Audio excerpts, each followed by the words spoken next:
ಗೌರಿ ಎಲ್ಲಿದ್ದಲ್ಲ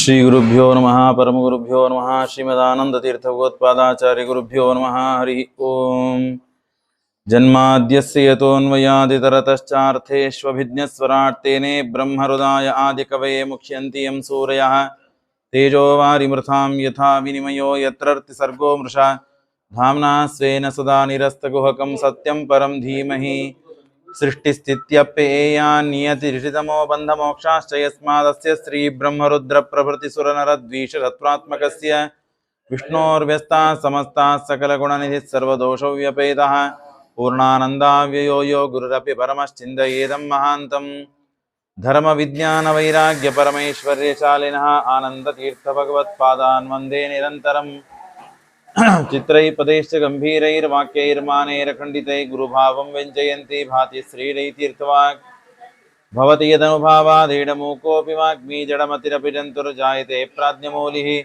सकलवचनचेतो देवता भारती सा मम वचसि निधत्तां सन्निधिं मानसे च नमोऽस्तु तात्विका देवाः विष्णुभक्तिपरायणाः धर्ममार्गे प्रेरयन्तु भवन्तः सर्व एवै नौमिन्यायसुधादिकृज्जय मुनीन् श्रीपादरसन्मणीन् व्यासार्यान् विविधागमब्धिविहरान् श्रीवादिराजानपि वन्देऽहं सवरान् रघुत्तमगुरून् वैदद्यवारानिधीन् श्रीसत्यव्रतराघवेन्द्रमुनिपान् सद्बोधसध्यानपान् विद्यायां विबुधाचार्यं वेदज्ञानाब्धिचन्दिरं दुर्मतध्वान्तमार्तण्डं सत्यध्यानमुनिं भरे सत्याभिज्ञकराब्जोत्थान् पञ्चारद्वर्षपूजकान् सत्यप्रमोदतीर्थार्यान् नौमिन्यायसुधारतान् शास्त्रेषु पारदर्श्यानं शास्त्रज्ञेषु च वत्सलं दीनभक्तोद्धारकरं सत्यात्मानं गुरुं भरे विद्यापीठविदातारं विद्यावारिधिचन्दिरं विद्यार्थिवत्सलं वन्दे महामहिमसद्गुरुम् आपादमौलिपर्यन्तं गुरूणाम् आकृतिं स्मरेत् तेन विघ्नाः प्रणश्यन्ति सिद्ध्यन्ति च मनोरथाः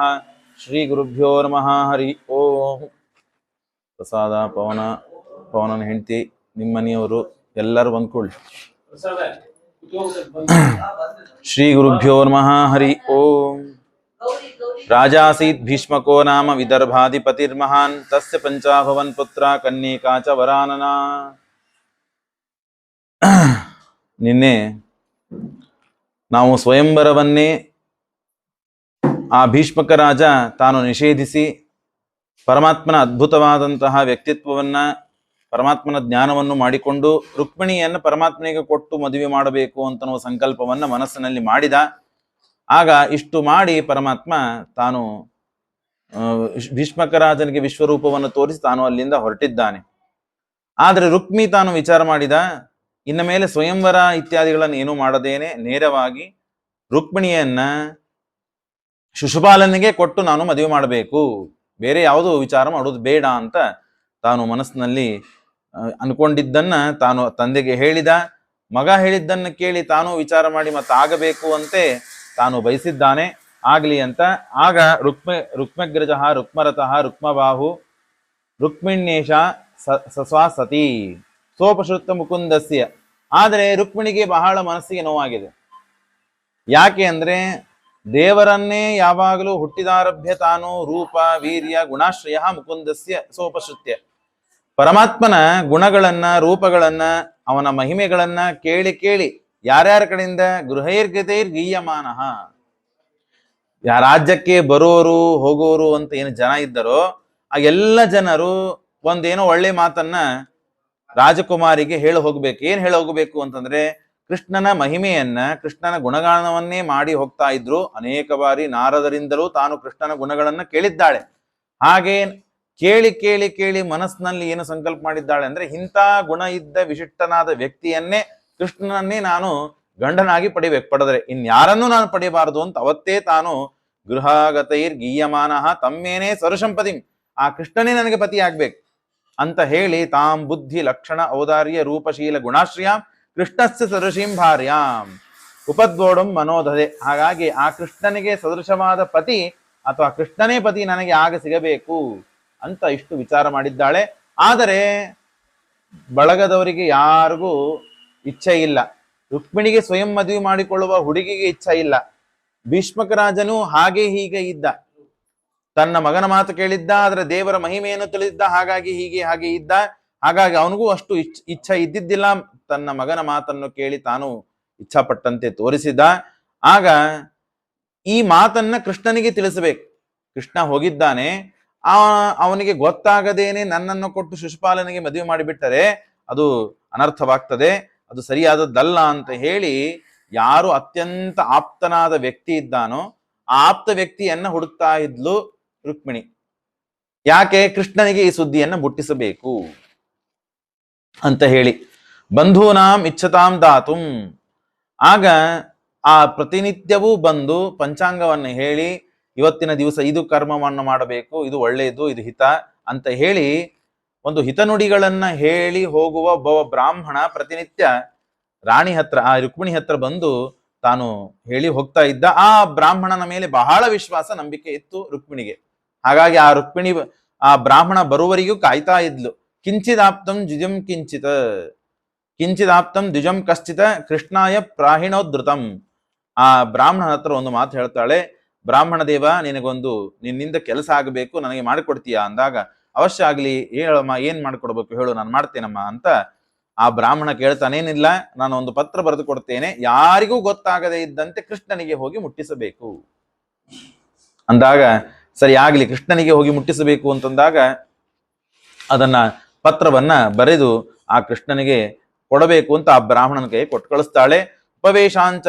ಉಪವೇಶಾಂಚ ಅರ್ಚನೆ ಚಕ್ರೆ ಯಥಾತ್ಮಾನಂ ದಿವೋಕಸಃ. ಆಗ ಎಲ್ಲಿದ್ದಾನೆ ಕೃಷ್ಣ? ದ್ವಾರಕೆಗೆ ಇದ್ದಾನೆ. ಇವರಿದ್ದದ್ದು ವಿದರ್ಭ, ಹಾಗಾಗಿ ವಿದರ್ಭದಿಂದ ದ್ವಾರಕೆಗೆ ಹೋಗ್ಬೇಕು. ನಾಗಪುರದಿಂದ ದ್ವಾರಕೆಗೆ ಹೋಗ್ಬೇಕು.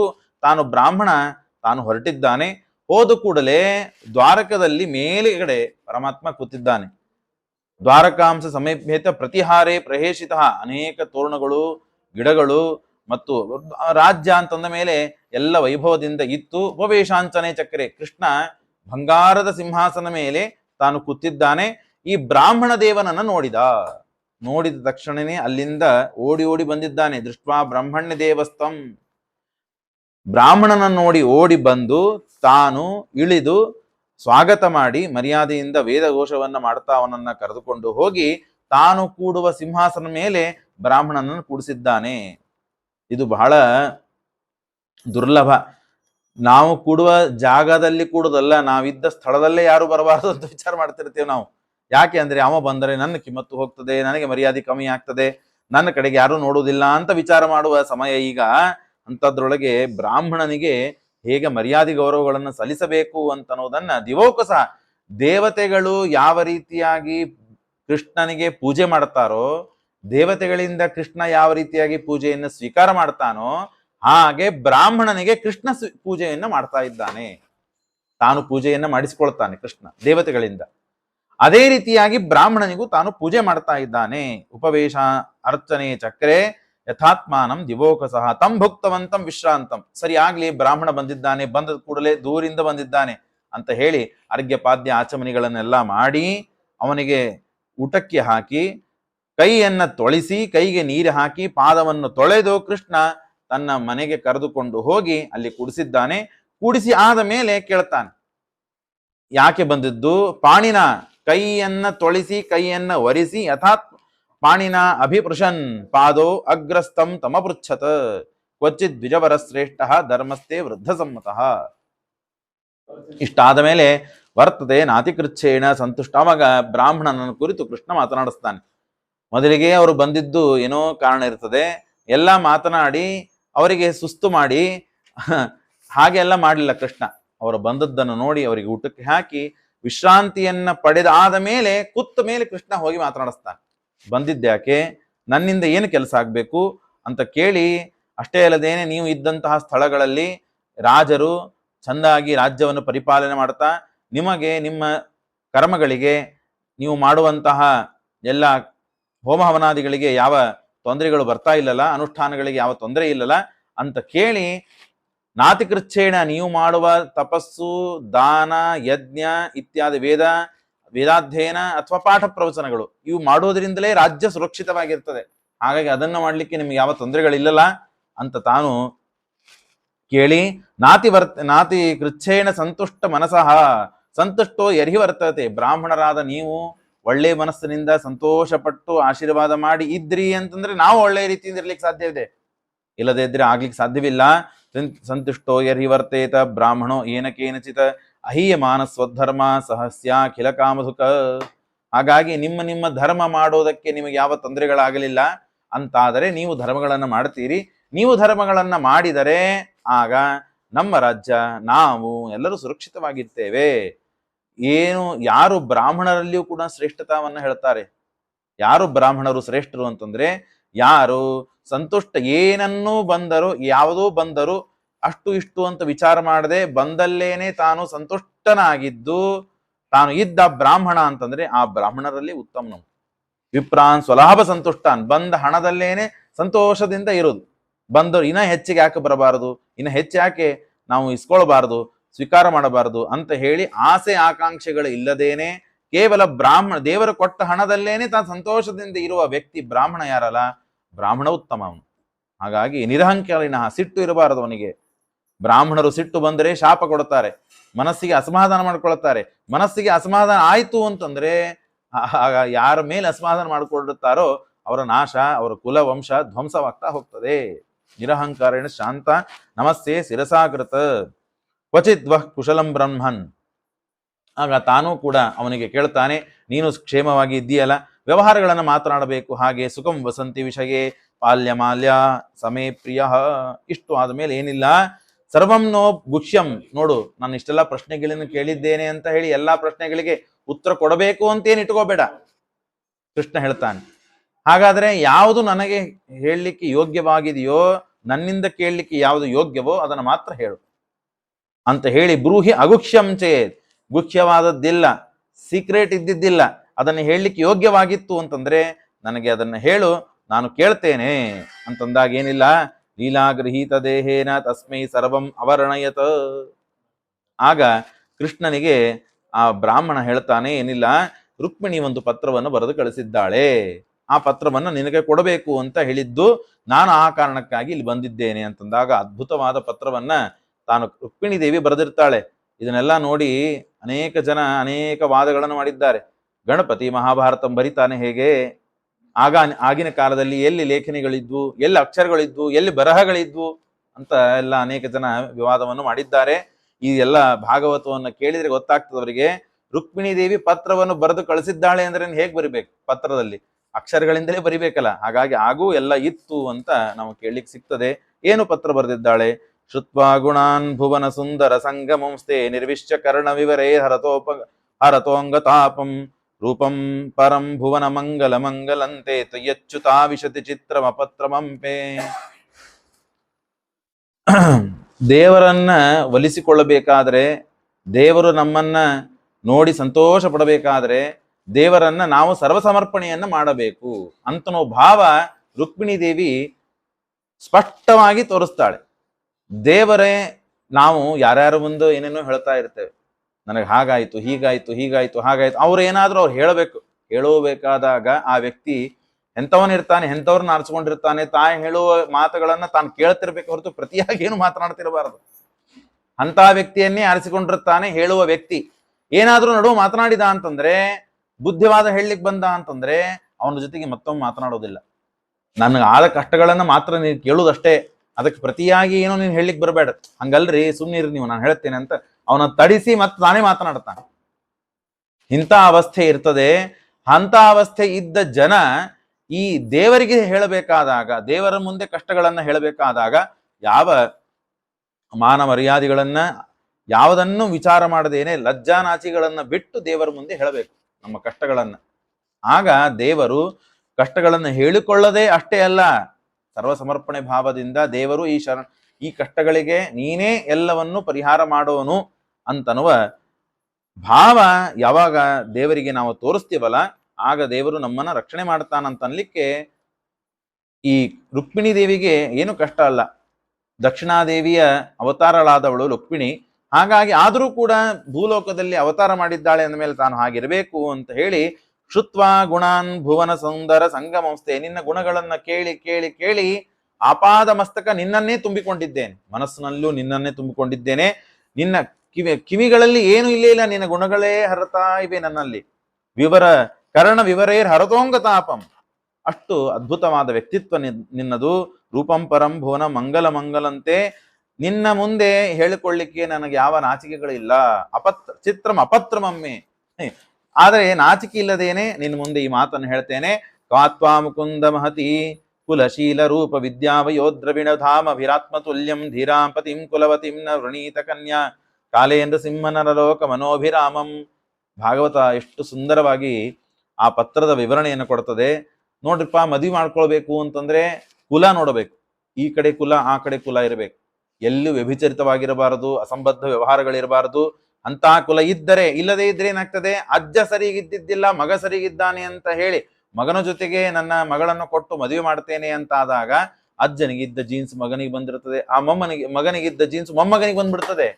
ಹಾಗಾಗಿ ಆ ದೋಷಗಳು ಯಾವುದೂ ಬರಬಾರದು ಅಂತ ಹೇಳಿ ಎರಡೂ ಕಡೆಗೆ ಕುಲಗಳನ್ನ ಸರಿಯಾಗಿ ಪರಿಶೀಲಿಸಬೇಕು ಅಂತ ಹೇಳ್ತದೆ. ಕುಲ ಶೀಲವನ್ನ, ಹೆಣ್ಣು ಮಕ್ಕಳ ಗಂಡಸರ ಶೀಲಗಳನ್ನ ಪರೀಕ್ಷಿಸಬೇಕು. ರೂಪ ವಿದ್ಯಾ ಮತ್ತು ವಯಸ್ಸು ನೋಡಬೇಕು. ದ್ರವಿಣ ಹಣವನ್ನು ನೋಡಬೇಕು. ಧಾಮ ಮನೆ ಇರಬೇಕು. ಇವನ್ನೆಲ್ಲ ಪರಿಶೀಲಿಸಿ ಆದ ಮೇಲೆ ಒಂದು ಕನ್ಯೆಯನ್ನ ಈ ಕುಲದ ಕನ್ಯೆ ಆ ಕುಲಕ್ಕೆ ಕೊಡ್ಲಿಕ್ಕೆ ಅಡ್ಡಿ ಇಲ್ಲ. ಹಾಗಾಗಿ ಧೀರಾಪತಿ, ನನ್ನ ಕುಲ ನಿನ್ನ ಕುಲ ಉತ್ತಮವಾಗಿದೆ. ನೀ ವಿದ್ಯಾವಂತ ಇದ್ದಿ, ಧನವಂತ ಇದ್ದಿ, ಒಳ್ಳೆ ಇಡೀ ಜಗತ್ತೇ ನಿನ್ನ ಮನೆಯಾಗಿ ಇದೆ, ಇದೆಲ್ಲ ನನಗೆ ಗೊತ್ತಿದೆ. ಹಾಗಾಗಿ ಧೀರಾಪತಿಂ ಕುಲಪತಿಂನ ವೃಣೀತ ಕನ್ಯಾ ಕಾಲೇಂದ್ರ ಸಿಂಹ. ಇಷ್ಟೆಲ್ಲ ತಾನು ಅನೇಕ ಮಾತುಗಳನ್ನ ಹೇಳ್ತಾಳೆ. ನೋಡು, ಇಷ್ಟು ದಿನ ದೇವರಿಗೆ ಪ್ರಾರ್ಥನೆ ಮಾಡ್ತಾಳೆ, ದೇವತೆಗಳಿಗೆ ಪ್ರಾರ್ಥನೆ ಮಾಡಿರ್ತಾಳೆ. ಆ ಪತ್ರದಲ್ಲಿ ಏನಂತೆ, ಪೂರ್ತೇಸ್ತದತ್ತನಿ ಮೌವ್ರತದೇವ ವಿಪ್ರ ಗುರುವರ್ಚನಾಭಿರಲಂ ಭಗವಾನ್ ಪರೇಶಃ ಆರಾಧಿತೋ ಯದಿ ಗದಾಗ್ರಜ ಏತ್ಯಪಾಣಿಂ ಗೃಹಂತು ಮೇನದಮಘೋಷ ಸುತಾದಯೋನ್ನೇ. ನೋಡಮ್ಮ, ದೇವರಿಗೆ ಪ್ರಾರ್ಥನೆ ಮಾಡ್ತಾ ಇದ್ದಾಳೆ ರುಕ್ಮಿಣಿ ದೇವಿ.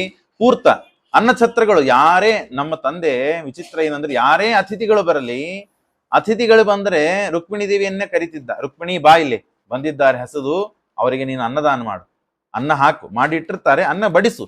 ಈಗ ಬಡಿಸುವುದಕ್ಕೆ ಯಾರು ಮುಂದೆ ಬರುವುದಿಲ್ಲ. ರುಕ್ಮಿಣಿ ದೇವಿ ತಿಳಿಸ್ತಾಳೆ, ಬಡಿಸುವುದು ಅಂತಂದ್ರೆ ಮಹಾ ದೊಡ್ಡ ಧರ್ಮ. ಇನ್ನೊಬ್ಬರಿಗೆ ಊಟಕ್ಕೆ ಹಾಕಿ ಹೊಟ್ಟಿ ತುಂಬಿಸುವುದು ಯಾವುದರಿಂದಲೂ ಮನುಷ್ಯ ತೃಪ್ತಿಗೊಳ್ಳೋದಿಲ್ಲ. 1,00,000 ರೂಪಾಯಿ ಕೊಡ್ರಿ, ಇನ್ನೊಂದು 1,00,000 ರೂಪಾಯಿ ಕೊಡ್ರಿ ಅಂತ ಕೇಳ್ತಾನೆ. 1,00,000 ರೂಪಾಯಿ ಕೊಟ್ಟು ಇಸ್ಕೊಂಡಾದ ಮೇಲೆ ಇಷ್ಟೇನಾ, ಇನ್ನೊಂದ್ ಸ್ವಲ್ಪ ಕೊಡ್ಬೋದಾಗಿತ್ತವು ಅಂತ ಹೇಳಿ ಎಲ್ಲಾದ್ರೂ ಕೊರತೆ ಇದ್ದೇ ಇರ್ತದೆ. ಮನಿ ಕೊಟ್ಟೆ ಕೊರತೆ, ಹಣ ಕೊಟ್ಟರೆ ಕೊರತೆ, ಯಾವ್ದು ಕೊಟ್ಟರು ಕೊರತೆ ಮನುಷ್ಯನಿಗೆ ತಪ್ಪಿದ್ದಲ್ಲ. ಆದರೆ ಹೊಟ್ಟಿ ತುಂಬಿ ಆದ ಮೇಲೆ ಇನ್ನೊಂದೆರಡು ವಡ ತಂದು ಹಾಕ್ತೇನೆ, ಇನ್ನೊಂದು ಉಂಡಿ ತಂದು ಹಾಕ್ತೇನೆ ಅಂದ್ರೆ ಮನುಷ್ಯ ಬೇಡ ಅಂತ ತೃಪ್ತಿ ಪಡ್ತಾನೆ, ಸಂತೋಷ ಪಟ್ಟು ಬಿಡ್ತಾನೆ. ಊಟಕ್ಕೆ ಹಾಕಿದಾಗ ಮನುಷ್ಯ ತೃಪ್ತಿ ಪಟ್ಟಿದ್ದು ಅದು ಶಾಶ್ವತ ಉಳಿತದೆ. ಹಾಗಾಗಿ ಆ ಜವಾಬ್ದಾರಿಯನ್ನು ನನ್ನ ತಂದೆ ಒಪ್ಪಿಸಿದ್ದ ನನಗೆ, ಆ ಕೆಲಸವನ್ನು ನಾನು ಮಾಡಿದ್ದೇನೆ. ಹಾಗಾಗಿ ಪೂರ್ತೇಷ್ಟ ದತ್ತ ಮತ್ತು ನಿಯಮ, ಅನೇಕ ನಿಯಮಗಳನ್ನು ಮಾಡಿದ್ದೇನೆ. ಹೋಮ ಹವನಗಳಿಗೆ ಸಹಾಯವನ್ನು ಮಾಡಿದ್ದೇನೆ.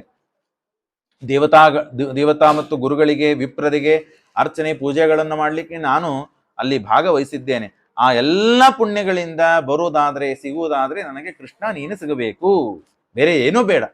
ದೇವರಿಗೆ ಹೀಗೆ ನಾವು ಪ್ರಾರ್ಥನೆ ಮಾಡಬೇಕು. ಅದು ಇದು ಅಂತ ಕೇಳದೆ, ದೇವರು ನೀನು ನನಗೆ ಸಿಗಬೇಕು, ದೇವರು ನೀನು ನನಗೆ ಸಂತೋಷ ಪಡಬೇಕು. ಹಾಗಾಗಿ ಆರಾಧಿತೋ ಯದಿ ಗದಾಗ್ರಜ ಏತ್ಯಪಾಣಿಂ ಗೃಹಾಂತುಮೇನ ದಮೋ ಘೋಷ ಸುತಾದಯೋನ್ನೇ, ಈ ಕೆಲಸ ನನಗೆ ಮಾಡಬೇಕು ನೀನು ಅಂತ. ಮತ್ತು ಅಲ್ಲ, ನೀನು ಹೀಗೆ ವಿಚಾರ ಮಾಡಿದ್ದಿ, ಇಷ್ಟು ಜನ ರಾಜ್ಯದಲ್ಲಿ ಇರ್ತಾರೆ, ರಾಜ್ಯದಲ್ಲಿ ಇದ್ದ ನನ್ನನ್ನ ನೀನು ಕರೆದುಕೊಂಡು ಹೋಗ್ಬೇಕು ಅಂತಂದ್ರೆ ಸರಳ ಇಲ್ಲದ ಕೆಲಸ. ಮನೆಯಲ್ಲಿ ಇದ್ದ ಹುಡುಗಿಯನ್ನ ಹೇಗೆ ಕರೆದುಕೊಂಡು ಹೋಗ್ಬೇಕು ಅಂತ ಹೇಳಿ, ಮತ್ತು ರಕ್ತಪಾತಾದಿಗಳು ಆಗಬೇಕಲ್ಲ ಅಂತ ಹೇಳಿ, ನನ್ನಿಂದ ಯಾಕೆ ಇನ್ನೊಬ್ಬರಿಗೆ ತೊಂದರೆ ಆಗಬೇಕು, ಆಗುವುದು ಬೇಡ ಅಂತ ಹೇಳಿ ನೀನೆಲ್ಲಾದರೂ ನನ್ನನ್ನ ಕೈ ಹಿಡಲಿಕ್ಕೆ ಹಿಂದು ಮಾಡಿದ್ದಿ. ಹಾಗೆಲ್ಲ ಮಾಡಬೇಡ, ನಾನೇನೊಂದು ಉಪಾಯ ಹೇಳ್ತೇನೆ ಅಂತ ರುಕ್ಮಿಣಿ ದೇವಿ ಆ ಪತ್ರದಲ್ಲಿ ಉಪಾಯವನ್ನು ಹೇಳ್ತಾಳೆ. ನಿರ್ಮಿತ್ಯ ಚೈದ್ಯ ಮಗಧೇಂದ್ರ, ಚೈದ್ಯ ಇದ್ದಾನೆ, ಮಗಧೇಂದ್ರ ಇದ್ದಾನೆ, ಅಂದ್ರೆ ಶಿಶುಪಾಲ, ಜರಾಸಂಧ, ಸಾಲ್ವ, ರುಕ್ಮಿ ಇವರೆಲ್ಲ ಇದ್ದಾರೆ. ಇವರನ್ನು ದಾಟಿಕೊಂಡು ಹೋಗಬೇಕು ಅಂದ್ರೆ ಅವ್ರನ್ನ ಕೊಂದೇ ಹೋಗ್ಬೇಕಲ್ಲ, ಅವ್ರ ನಾಶ ಮಾಡಿ ರುಕ್ಮಿಣಿಯನ್ನು ಪಡಿಬೇಕು. ರಕ್ತಪಾತ ಇವೆಲ್ಲ ಎಲ್ಲಿದು ಉಪದ್ರ ವ್ಯಾಪಾರಗಳು ಬೇಡ ಅಂತ ಹೇಳಿ ನನ್ನನ್ನ ತಿರಸ್ಕಾರ ಮಾಡಿ ಬಿಡಬೇಡ, ಉದಾಸೀನ ಮಾಡಬೇಡ. ಮಾಂ ರಾಕ್ಷಸೇನ ವಿಧಿನೋದ್ಭವ ವೀರಶುಕ್ಲಂ, ನನ್ನನ್ನು ಅಪಹಾರ ಮಾಡಿಕೊಂಡು ಹೋಗು ನೀನು. ಒಂದು ಉಪಾಯ ಹೇಳ್ತೇನೆ. ನಮ್ಮಲ್ಲಿ ಒಂದು ಪ್ರಥಾ ಇದೆ, ಒಂದು ಪ್ರಥಾ. ಏನ್ ಪ್ರಥಾ ಅಂತಂದ್ರೆ, ನಮ್ಮಲ್ಲಿ ಒಂದು ಆಚಾರ. ಏನ್ ಆಚಾರ? ಮದುವೆ ಆಗೋಕ್ಕಿಂತ ಮುಂಚೆ ಪಾರ್ವತಿ ದೇವಿ ಮತ್ತು ಶಿವನನ್ನ ಆರಾಧನೆ ಮಾಡಬೇಕು ಮತ್ತು ಇಂದ್ರಾಣಿಯನ್ನ ಆರಾಧನೆ ಮಾಡಬೇಕು ಅಂತ ಊರಿನ ಹೊರಗಡೆ ಒಂದು ಗುಡೆ ಮಾಡಿರ್ತೇವೆ, ಒಂದು ದೇವಾಲಯ ಇರ್ತದೆ. ಆ ದೇವಾಲಯಕ್ಕೆ ಹೋಗಿ ನಾವು ಪೂಜೆಯನ್ನ ಮಾಡಿಕೊಂಡು ಬರಬೇಕು. ಆ ಸಮಯಕ್ಕೆ ನಾನು ಅಂತಃಪುರದಿಂದ ಹೊರಗಡೆ ಬರ್ತೇನೆ, ರಾಜ್ಯದಿಂದ ಹೊರಗೆ ಬರ್ತೇನೆ. ರಾಜ್ಯದಿಂದ ಹೊರಗಡೆ ಬಂದಾಗ ಅಷ್ಟು ನನಗೆ ಕಾವಲುಗಾರರು ಇರುವುದಿಲ್ಲ, ಕಮ್ಮಿ ಇರ್ತಾರೆ. ಆ ಸಮಯದಲ್ಲಿ ಬಂದು ನೀನನ್ನ ಕರೆದುಕೊಂಡು ಹೋಗಬಹುದು ಅಂತಿಷ್ಟು ಬರೆದು ಇಷ್ಟು ಪ್ರಾರ್ಥನೆಯನ್ನ ಮಾಡಿಕೊಂಡು ಕೊನೆಯ ಒಂದು 4 ಲೈನ್ಗಳು ಧಮಕಿ ಹಾಕಿರ್ತಾಳೆ ಕೃಷ್ಣನಿಗೆ. ಏನ್ ಧಮಕಿ ಹಾಕಿರ್ತಾಳೆ ಅಂದ್ರೆ ಭಕ್ತಿಯಿಂದ ದೇವರಿಗೆ ತಾನು ಜಬರಿಸಿರ್ತಾಳೆ. ಏನಂತ ಹೇಳಿ, ಯಸ್ಯಾಂಗ್ರಿ ಪಂಕಜ ರಜಸ್ತಪನಂ ಮಹಾಂತಹ. ನೋಡು ಪರಮಾತ್ಮ, ನಿನ್ನ ಪಾದಧೂಳಿ ಸಿಗಬೇಕು ಅಂತ ಬ್ರಹ್ಮಾದಿ ಸಕಲ ದೇವತೆಗಳು ಒದ್ದಾಡ್ತಾ ಇರ್ತಾರೆ, ಅದರಲ್ಲಿ ನಾನೊಬ್ಳು. ಹಾಗಾಗಿ ಯಾವ ನನ್ನ ಹಕ್ಕು ಇದೆ ಆ ಹಕ್ಕನ್ನು ನಾನು ಪಡೀಲಿಕ್ಕೆ ಬೇಕಾದ್ದು ಮಾಡ್ಲಿಕ್ಕೆ ನಾನು ತಯಾರಿದ್ದೆ. ನನ್ನ ಹಕ್ಕು ಇದ್ದಿದ್ದಿಲ್ಲ, ನಾನಿನ್ನ ಹೆಂಡತಿ ಆಗುವ ಸೌಭಾಗ್ಯ ನನಗೆ ಇದ್ದಿದ್ದಿಲ್ಲ ಅಂದ್ರೆ ನಾನಿಷ್ಟೆಲ್ಲ ಒದ್ದಾಡ್ತಾ ಇದ್ದಿಲ್ಲ, ಇದನ್ನು ಪ್ರಾರ್ಥನೆ ಮಾಡ್ಕೊಳ್ತಾ ಇದ್ದಿಲ್ಲ. ನನ್ನ ಹಕ್ಕಿದೆ, ನಾನು ಪಡೆದುಕೊಳ್ಳಬೇಕು. ಆದರೆ ನಿನ್ನ ಕರುಣೆ ಆಗದೆ ನಾನು ಅದನ್ನು ಪಡೆದುಕೊಳ್ಳಿಕ್ಕೆ ಸಾಧ್ಯವಿಲ್ಲ. ಹಾಗಾಗಿ ನಿನ್ನ ಕರುಣೆ ಆಗ್ಬೇಕು. ಯಾವ ಬ್ರಹ್ಮಾದಿ ದೇವತೆಗಳಿಗೆ ನೀನು ಕರುಣೆಯನ್ನ ಮಾಡ್ತಾ ಇದ್ದಿ, ಅವರಿಂದ ಸ್ತುತ್ಯನಾಗಿದ್ದಿ, ವಂದ್ಯನಾಗಿದ್ದಿ ಅಂತ ಪರಮಾತ್ಮ, ನಿನ್ನ ಭಗವತ್ ಪ್ರಸಾದಂ, ನಿನ್ನ ಪ್ರಸಾದ ಆಗದೆ ಇದ್ದರೆ, ನೀನು ನನ್ನನ್ನು ಸ್ವೀಕಾರ ಮಾಡದೇ ಇದ್ದರೆ ಜಕ್ಷ್ಯಾಮ್ ಅಸುನ್, ನಾನು ಪ್ರಾಣ ಬಿಡ್ತೀನಿ ನಾನು. ಹಾಗಾಗಿ ನೀನು ನನ್ನ ಸ್ವೀಕಾರ ಮಾಡಬೇಕು. ಪ್ರಾಣ ಬಿಟ್ಟು ಇನ್ನ 100 ಜನ್ಮಗಳಾಗಲಿ 1000 ಜನ್ಮಗಳಾಗಲಿ ನಾನು ನಿನ್ನನ್ನು ಪಡೆಯುವವರೆಗೆ ತಪಸ್ಸು, ಆರಾಧನೆ, ವ್ರತ ನಿಯಮಗಳನ್ನ ಮಾಡ್ತಾನೆ ಇರ್ತೇನೆ. ಎಲ್ಲಿವರೆಗೆ ನೀನ್ ಸಿಗೋದಿಲ್ವೋ ಅಲ್ಲಿವರೆಗೆ. 1 ಜನ್ಮಕ್ಕೆ ಸಿಗಲಿಲ್ವಾ, ಸಿಗಲಿಲ್ಲ ಅಂದ್ರೆ ಇರ್ಲಿ, 2ನೇ ಜನ್ಮ ನಾನು ಪಡಿತೇನೆ, ಮತ್ತೆ 2ನೇ ಜನ್ಮಕ್ಕೂ ಸಿಗಲಿಲ್ಲ, ಹೀಗೆ 100 ಜನ್ಮ ತಾಳ್ತೇನೆ. ಇದರಿಂದ ನಾವು ಅರ್ಥ ಮಾಡಿಕೊಳ್ಳಬೇಕು, ಸಾಧನ ನಾವು ಎಲ್ಲಿವರೆಗೆ ಮಾಡಬೇಕು ಅಂದ್ರೆ ಫಲ ಸಿಗುವವರೆಗೂ ಸಾಧನ ಮಾಡ್ತಾನೆ ಇರ್ಬೇಕು. ಏನೋ ಸ್ವಲ್ಪ ಮಾಡಿದ್ವಿ, 2 ತಾಸು ಮಾಡಿದ್ವಿ, 2 ದಿವಸ ಮಾಡಿದ್ವಿ, 1 ತಿಂಗಳು ಮಾಡಿದ್ವಿ, 1 ವರ್ಷ ಮಾಡಿದ್ವಿ, ಸಾಧನೆ ಸಿಗಲಿಲ್ಲ, ಸಾಧನೆ ಮಾಡಿದ್ದಕ್ಕೆ ಫಲ ಸಿಗಲಿಲ್ಲ ಅಂದ್ಮೇಲೆ ಉದಾಸೀನ ಮಾಡಿ ಬಿಟ್ಬಿಟ್ವಿ ಅಂದ್ರೆ ಇಷ್ಟು ದಿನಗಳ ಇನ್ನ ಮೇಲೆ ಇನ್ನೊಂದು ತಿಂಗಳು ಮಾಡಿದ್ರೆ ಸಿಗುವುದು ಇರ್ತದೆ, ಅದನ್ನು ಬಿಟ್ಬಿಟ್ಟಿರ್ತೇವೆ, ಮತ್ತೆ ಮೊದಲಿಂದ ಮಾಡ್ಬೇಕಾಗ್ತದೆ. ಇದನ್ನ ಅರ್ಥ ಮಾಡಿಕೊಂಡು ಎಲ್ಲಿವರೆಗೆ ನಮಗೆ ಫಲ ಸಿಗಬೇಕು ಅಲ್ಲಿವರೆಗೆ ಸಾಧನ ಮಾಡ್ತಾನೆ ಇರ್ಬೇಕು. ಫಲ ಸಿಕ್ಕಿಲ್ಲ ಅಂದ್ರೆ ಫಲಕ್ಕೆ ತಕ್ಕ ಸಾಧನೆ ಇನ್ನು ನಮ್ಮಿಂದ ಆಗಿಲ್ಲ ಅಂತ ಅರ್ಥ. ಹಾಗಾಗಿ ವ್ರತಂ ಕೃಷಾತ್ ಶತಜನ್ಮ ಭಿಸ್ಯಾತ್, 100 ಜನ್ಮಗಳಾದರೂ ನಾ ಸಾಧನೆ ಮಾಡ್ತೇನೆ ಅಂತ ಲಕ್ಷ್ಮೀದೇವಿ ಗಟ್ಟಿಯಾಗಿ, ರುಕ್ಮಿಣಿ ದೇವಿ ಗಟ್ಟಿಯಾಗಿ ಮನಸ್ಸು ಮಾಡಿ ಆ ಪತ್ರದಲ್ಲಿ ಬರೆದು ಕಳಿಸಿರ್ತಾಳೆ. ಅದನ್ನ ಸಭೆಯ ಮಧ್ಯದಲ್ಲೇನೆ ಆ ಬ್ರಾಹ್ಮಣ ಬಂದಿರ್ತಾನಲ್ಲ, ಆ ಬ್ರಾಹ್ಮಣನ ಕೈಯಿಂದಲೇ ಓದಿಸ್ತಾನೆ ಕೃಷ್ಣ. ಓದಿಸಿ ಪರಮಾತ್ಮ ವಿಚಾರ ಮಾಡಿದ, ಹಾಗಾದ್ರೆ ಇನ್ನು ಮೇಲೆ ನಾ ರುಕ್ಮಿಣಿ ಇಷ್ಟೆಲ್ಲ ಪ್ರಾರ್ಥನೆ ಮಾಡಿದ್ದಾಳೆ, ಭಕ್ತಳಾದವಳು ಆಪತ್ತಿನಲ್ಲಿ ಇದ್ದಾಳೆ, ಅವನನ್ನು ರಕ್ಷಣೆ ಮಾಡುವುದು ನನ್ನ ಜವಾಬ್ದಾರಿ, ಶರಣಾಗತಳಾಗಿದ್ದಾಳೆ ಅಂದಮೇಲೆ ನಾನು ಇದನ್ನ ನಾವು ಭಾವ ತಿಳಿದುಕೊಳ್ಳಬೇಕು. ನಮಗೆ ಬಂದ ಆಪತ್ತುಗಳನ್ನ ಪರಿಹಾರ ಮಾಡಿಕೊಳ್ಳಬೇಕಾದ್ರೆ ಪರಿಹಾರ ಮಾಡುವ ವ್ಯಕ್ತಿಗಳಲ್ಲಿ ಶರಣಾಗತರಾಗಬೇಕು. ಒಂದು ಗುರುಗಳಲ್ಲಿ ಅಥವಾ ಗುರುಗಳ ದ್ವಾರ ದೇವರಲ್ಲಿ ಪ್ರಾರ್ಥನೆ ಮಾಡಿ ಶರಣಾಗತರಾದಾಗ ನಮ್ಮ ಜವಾಬ್ದಾರಿ ಹೋಯ್ತು, ನಮ್ಮ ಭಾರ ಹೋಯ್ತು. ಎಲ್ಲಿವರೆಗೆ ನಾವು ಅವರನ್ನ ಶರಣಾಗತರಾಗಲಿಲ್ಲ ಅಲ್ಲಿವರೆಗೆ ನಮ್ಮ ಭಾರ ನಾವೇ ಇಟ್ಟುಕೊಂಡಂತೆ. ನಮ್ಮನ್ನು ನಾವು ದೇವರಲ್ಲಿ ಒಪ್ಪಿಸಿದಾಗ ನಮಗೆ ಬಂದ ಆಪತ್ತು ವಿಪತ್ತುಗಳನ್ನ ಪರಮಾತ್ಮ ಅವಶ್ಯವಾಗಿ ಪರಿಹಾರ ಮಾಡ್ತಾನೆ.